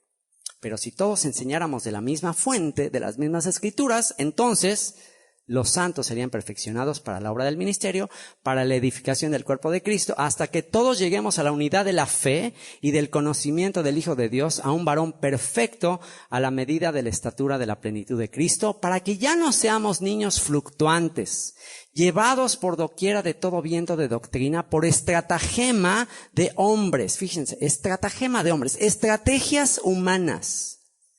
Estrategias humanas. ¿Cómo le hacemos para alcanzar a más gente? ¿Qué hacemos? Vamos a usar música del mundo. Vamos a vestirnos así. Vamos.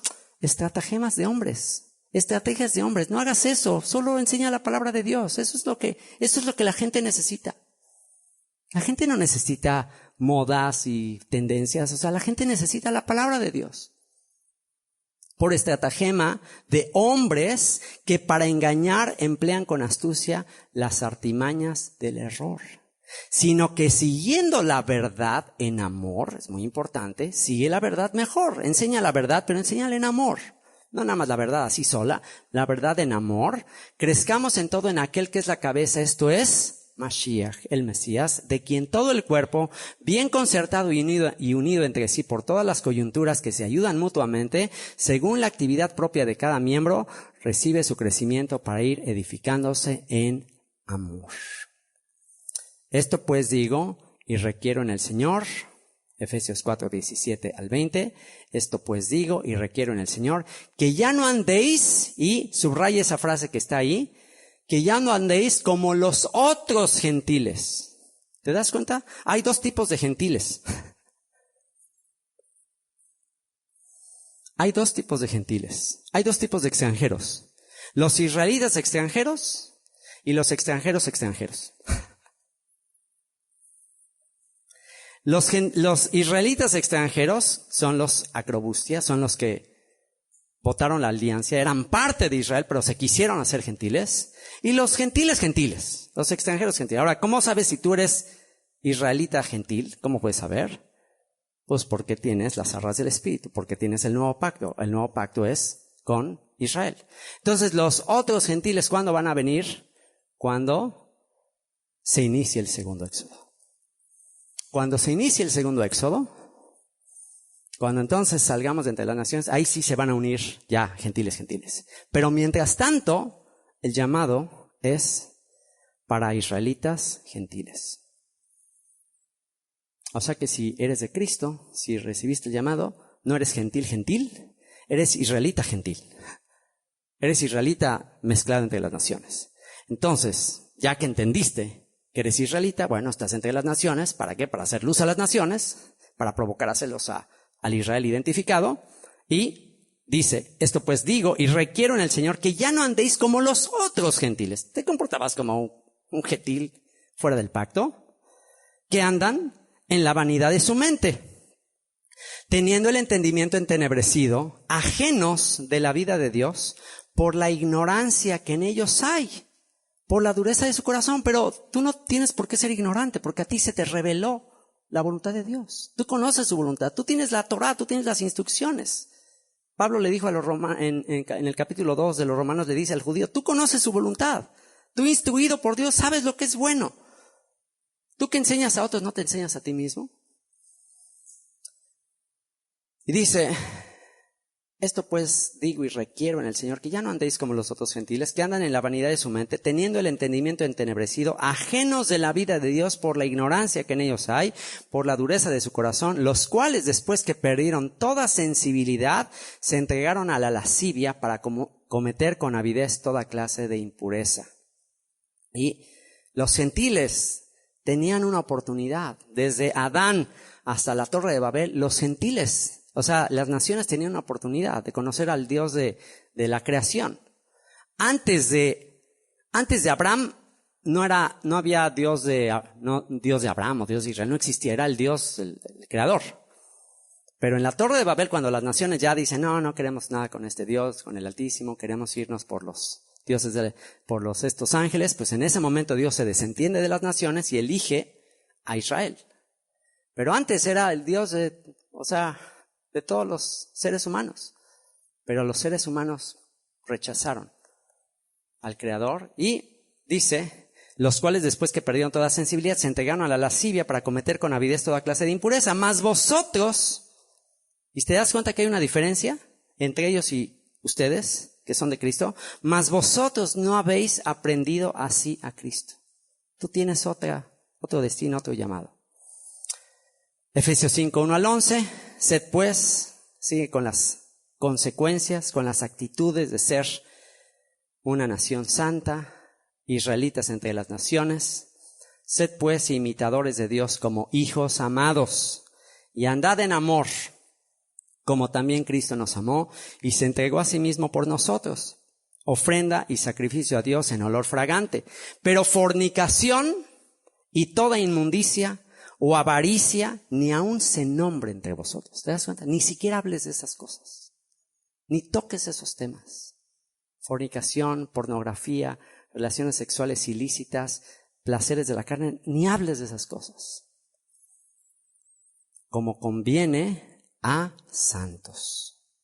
Eres una nación santa, eres un pueblo apartado.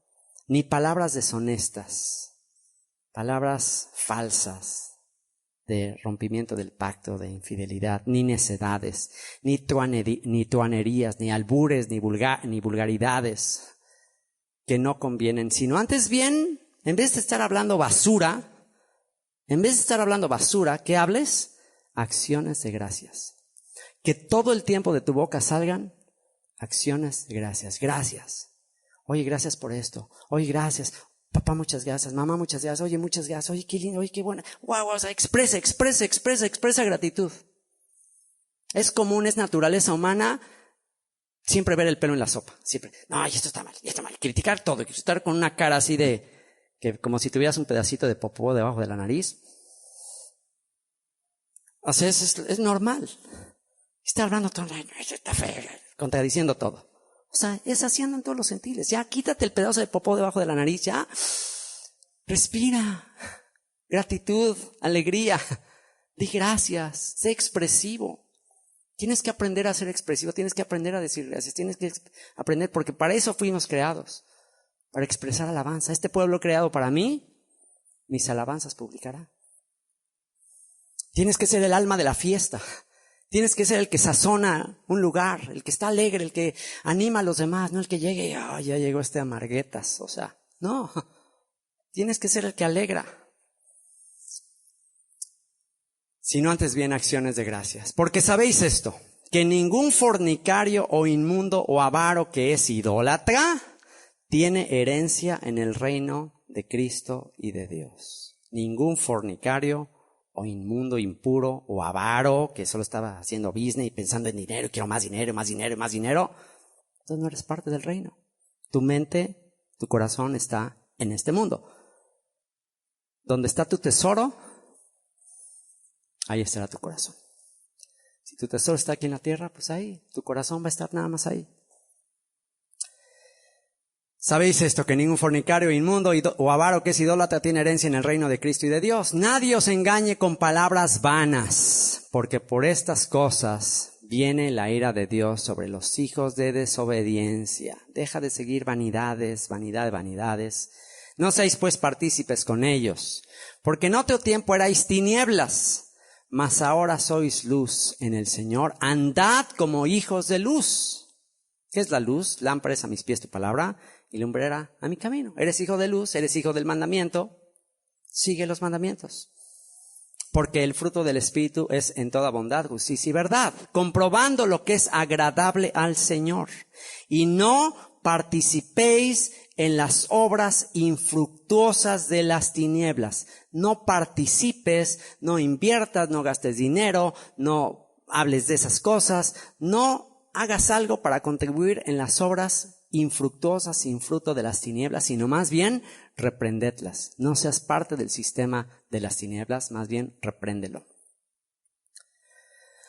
Someteos unos a otros en el temor de Dios, y sigue hablando de la actitud como hijos de Dios, la actitud de los creyentes.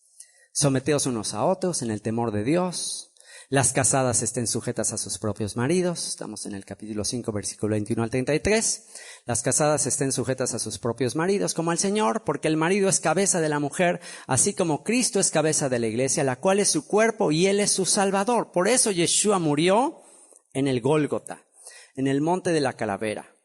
Si tú ves ese monte, actualmente todavía lo puedes ver, ahí en Jerusalén, tiene la forma de un cráneo, de una calavera.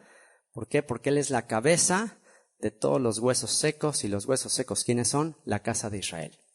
Ezequiel capítulo 37. Porque el marido es cabeza de la mujer, así como Cristo es la cabeza de la iglesia, la cual es su cuerpo y Él es su Salvador. Así que como la iglesia está sujeta a Cristo, así también las casadas lo estén a sus maridos en todo. Maridos, amad a vuestras mujeres, así como Cristo amó a la iglesia y se entregó a sí mismo por ella, para santificarla, apartarla, consagrarla, habiéndola purificado en el lavamiento del agua por la palabra, a fin de presentársela a sí mismo una iglesia gloriosa, que no tuviese mancha, ni arruga, ni cosa semejante, sino que fuese santa y sin mancha. ¿Cómo es que Yeshua lavó a su pueblo, a su iglesia? Con su palabra. Así que maridos, tenemos que hacer lo mismo, tenemos que compartir las buenas nuevas, la palabra a nuestras esposas, para presentársela a sí mismo una iglesia gloriosa que no tuviese mancha ni arruga ni cosa semejante, sino que fuese santa y sin mancha. Así también los maridos deben amar a sus mujeres como a sus mismos cuerpos. El que ama a su mujer, a sí mismo se ama. Porque nadie aborreció jamás a su propia carne, sino que la sustenta y la cuida, como también Cristo a la iglesia, porque somos miembros de su cuerpo, de su carne y de sus huesos. Por esto dejará el hombre a su padre y a su madre y se unirá a su mujer y los dos serán una sola carne. Grande es este misterio, mas yo digo esto respecto de Cristo y de la eclesía, la congregación de los llamados de entre las naciones para ser hijos de Él. Por lo demás, cada uno de vosotros ame también a su mujer como a sí mismo, y la mujer respete a su marido. Efesios 6, vamos a cerrar con estos últimos pasajes. Efesios 6, 1 al 4, hijos, ya está hablando a nivel familiar, a nivel de la casa. Acuérdate, tienes 3 responsabilidades.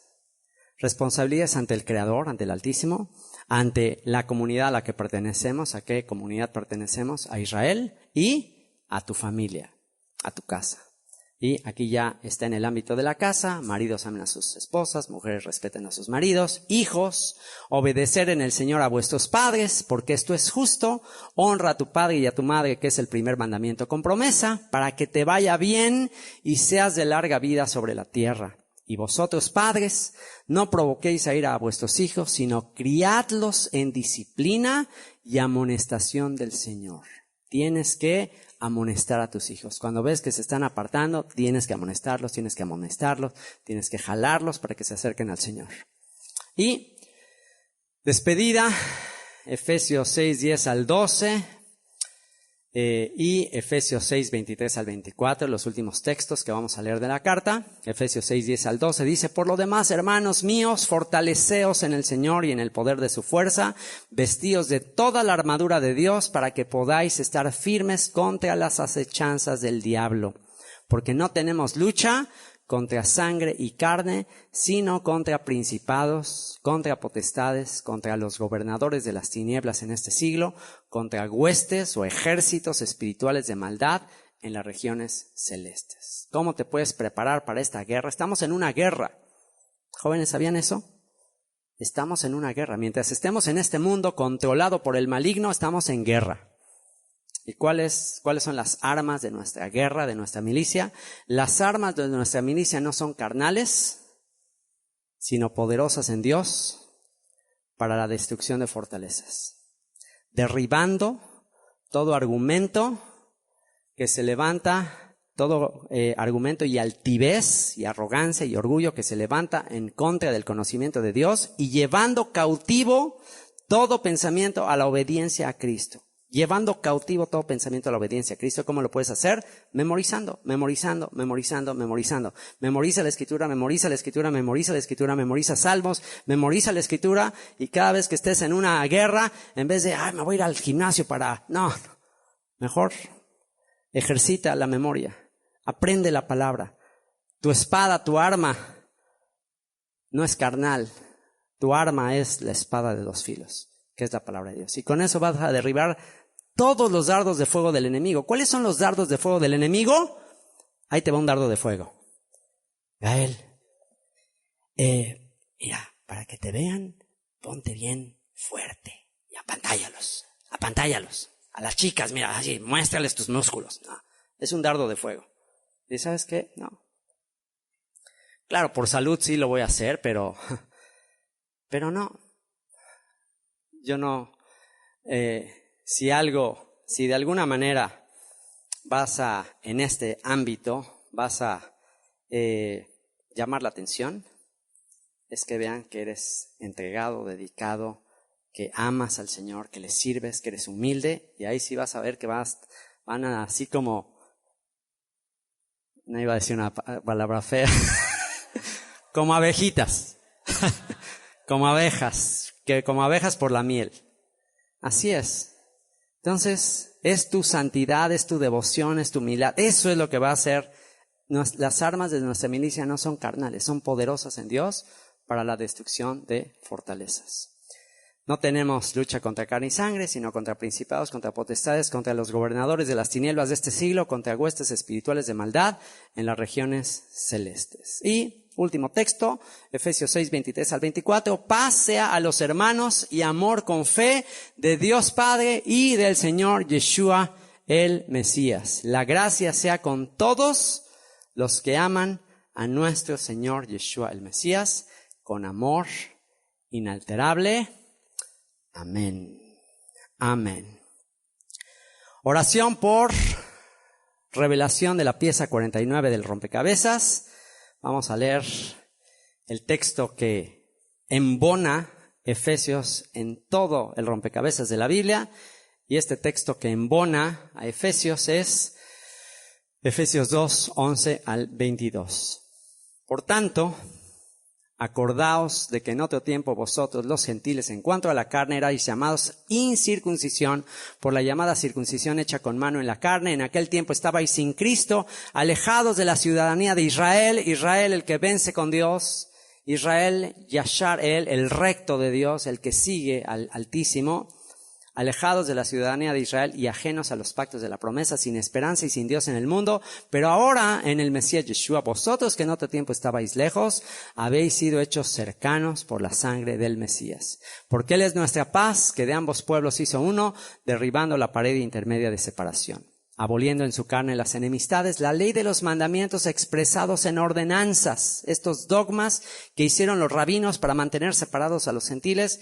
Yeshua los viene a derribar y Yeshua viene a invitar a todo aquel que quiere ser parte para crear en sí mismo de los dos un solo y nuevo hombre, haciendo la paz. Y mediante la cruz, los dos palos, palo de José, palo de Efraín, palo de Judá, mediante la cruz, reconciliar con Dios a ambos en un solo cuerpo. Ahí está el Israel restaurado. La cruz, en lo que hizo el Mesías, está el Israel restaurado, la cabeza de Israel. Y todos los que le siguen es su cuerpo, es el Israel restaurado, matando en ella las enemistades. Y vino y anunció las buenas nuevas de paz a vosotros que estabais lejos y a los que estaban cerca. Los israelitas en el exilio y los israelitas en la tierra. Porque por medio de Él los unos y los otros tenemos entrada por un mismo Espíritu al Padre. Así que ya no sois extranjeros ni advenedizos, arrimados, ciudadanos de segunda categoría, sino conciudadanos de los santos y miembros de la familia de Dios, edificados sobre el fundamento de los apóstoles y profetas. ¿Cuál es el fundamento de los apóstoles y profetas? La Escritura. Edificados sobre el fundamento de los apóstoles y profetas, siendo la principal piedra del ángulo Yeshua, el Mesías mismo, en quien todo el edificio bien coordinado va creciendo para ser un templo santo en el Señor. ¿Qué somos nosotros? Nosotros somos piedras vivas. Cada uno de nosotros es una piedrecita y mora en nosotros el Espíritu de Dios. Entonces, ¿qué somos a nivel corporativo? Somos el templo de Dios en el universo. El Espíritu del Creador del universo mora en nosotros para testimonio a todo el ámbito espiritual. En quien vosotros también sois juntamente edificados para morada de Dios, Dios mora en ti. El reino de los cielos está dentro de ti. En este tabernáculo, en esta tienda de campaña, mora el Espíritu que creó los cielos y la tierra. ¿Te das cuenta de eso? En este cuerpo corruptible, débil, mora el Creador de los cielos y la tierra. Por eso cuando veas los cielos, obra de sus dedos, la luna y las estrellas, ahorita lo puedes ver y puedes decir, wow, el que creó todo eso mora dentro de mí. El reino de los cielos no está fuera de ti. No tienes que andarle, ¿dónde está el reino de Dios? No, el reino de Dios está dentro de ti. Solo escúchalo. Escucha su voz. Escucha su constitución. Escucha su enseñanza. Está dentro de ti. No la tienes que buscar fuera, está dentro. En quien vosotros también sois juntamente edificados para morada de Dios en el Espíritu. Texto a memorizar, jóvenes, Efesios 2, 13 al 14. Pero ahora, en Cristo Jesús, en el Mesías Yeshua, vosotros que en otro tiempo estabais lejos, habéis sido hechos cercanos por la sangre del Mesías. Porque Él es nuestra paz, nuestra reconciliación, nuestro shalom, nuestra plenitud. Él es nuestra paz, que de ambos pueblos, judíos y gentiles, pero los gentiles son israelitas que están entre las naciones, Ezequiel 37, de ambos pueblos hizo uno, derribando la pared intermedia de separación. La cruz une a ambos pueblos para que una vez más Jacob esté completo y toda impiedad de Jacob sea quitada. Padre, te doy gracias por esta palabra. Gracias porque hoy nos has hablado como nunca antes, Señor, en esa fiesta de los tabernáculos. Que aunque estamos en este mundo, no somos del mundo, Señor.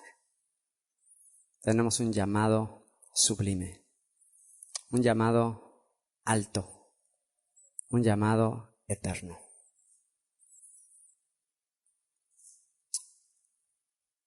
Señor, yo te ruego que este sello de tu Espíritu en nuestras mentes, que has sellado nuestras mentes el día de hoy, sea la garantía de que somos tuyos.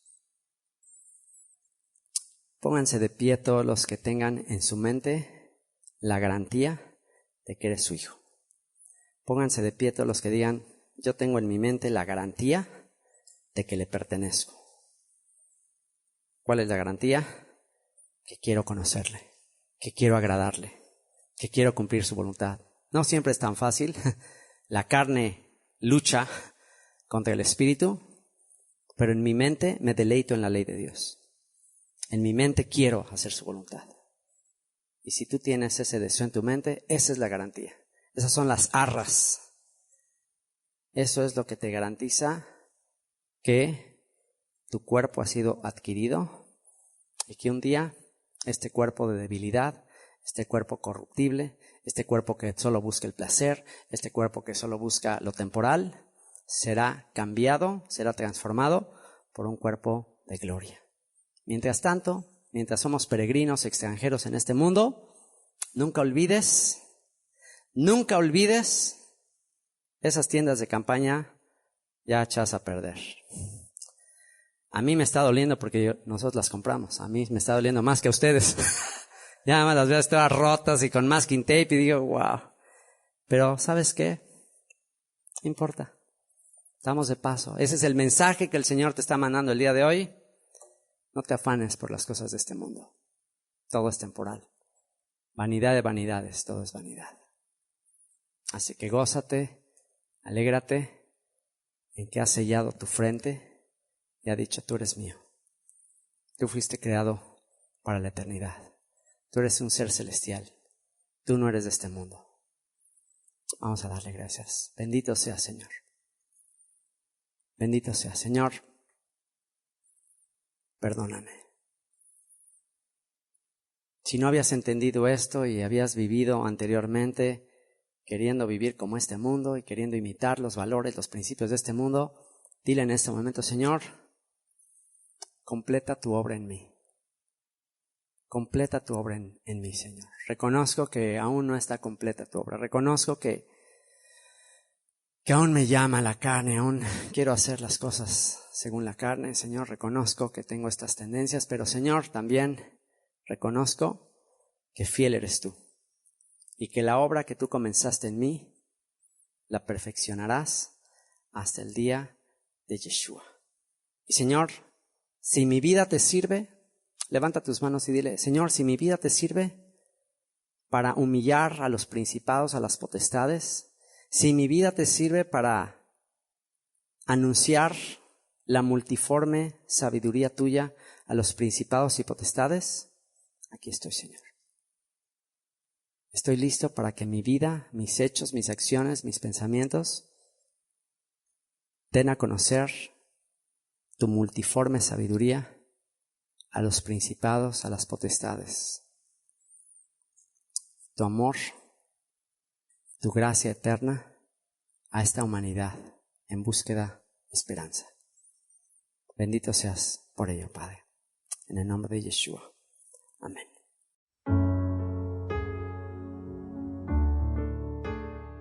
Hemos llegado al final de esta pieza. Gracias por escuchar.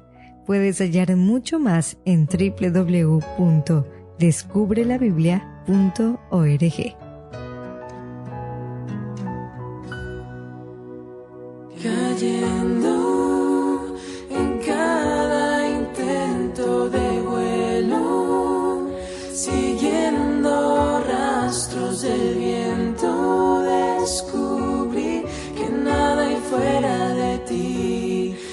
pieza que faltaba en mi vida.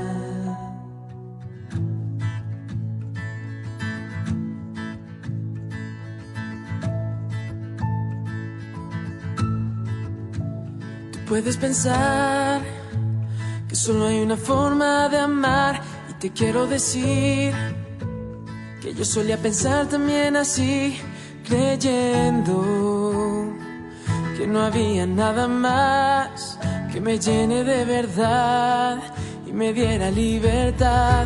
Tú puedes decir que la vida no es tan fácil de enfrentar y llegar a sentir que ya nadie te puede ayudar, buscando tus sueños alcanzar, porque quieres encontrar tu felicidad cayendo en cada intento de vuelo, siguiendo rastros del viento.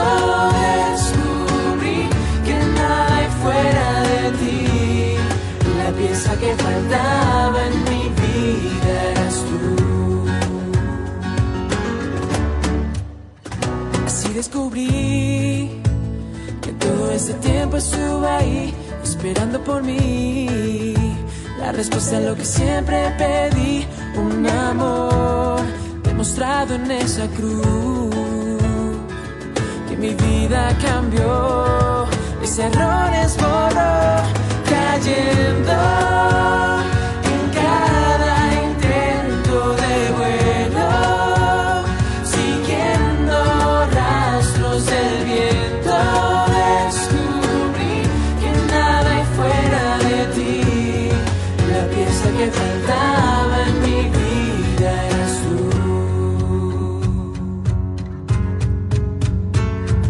Pon mucha atención, no pierdas este dato, todos somos pasajeros, solo estamos un rato, así que ponte a pensar que la vida es ahora, no todo es chatear y pasearse por la Roma. No vengo a predicarte, pero tienes que saber que alguien vino a salvarte de ti mismo y del ayer. Oíste de Jesús y tal vez lo ignoraste sin saber que es el único que puede ayudarte. No soy religioso, pero tengo alma y tengo un Dios que me llena y me ama, por eso digo lo que pienso, no te vayas a ofender. Jesucristo es la respuesta, lo tienes que saber. Cayendo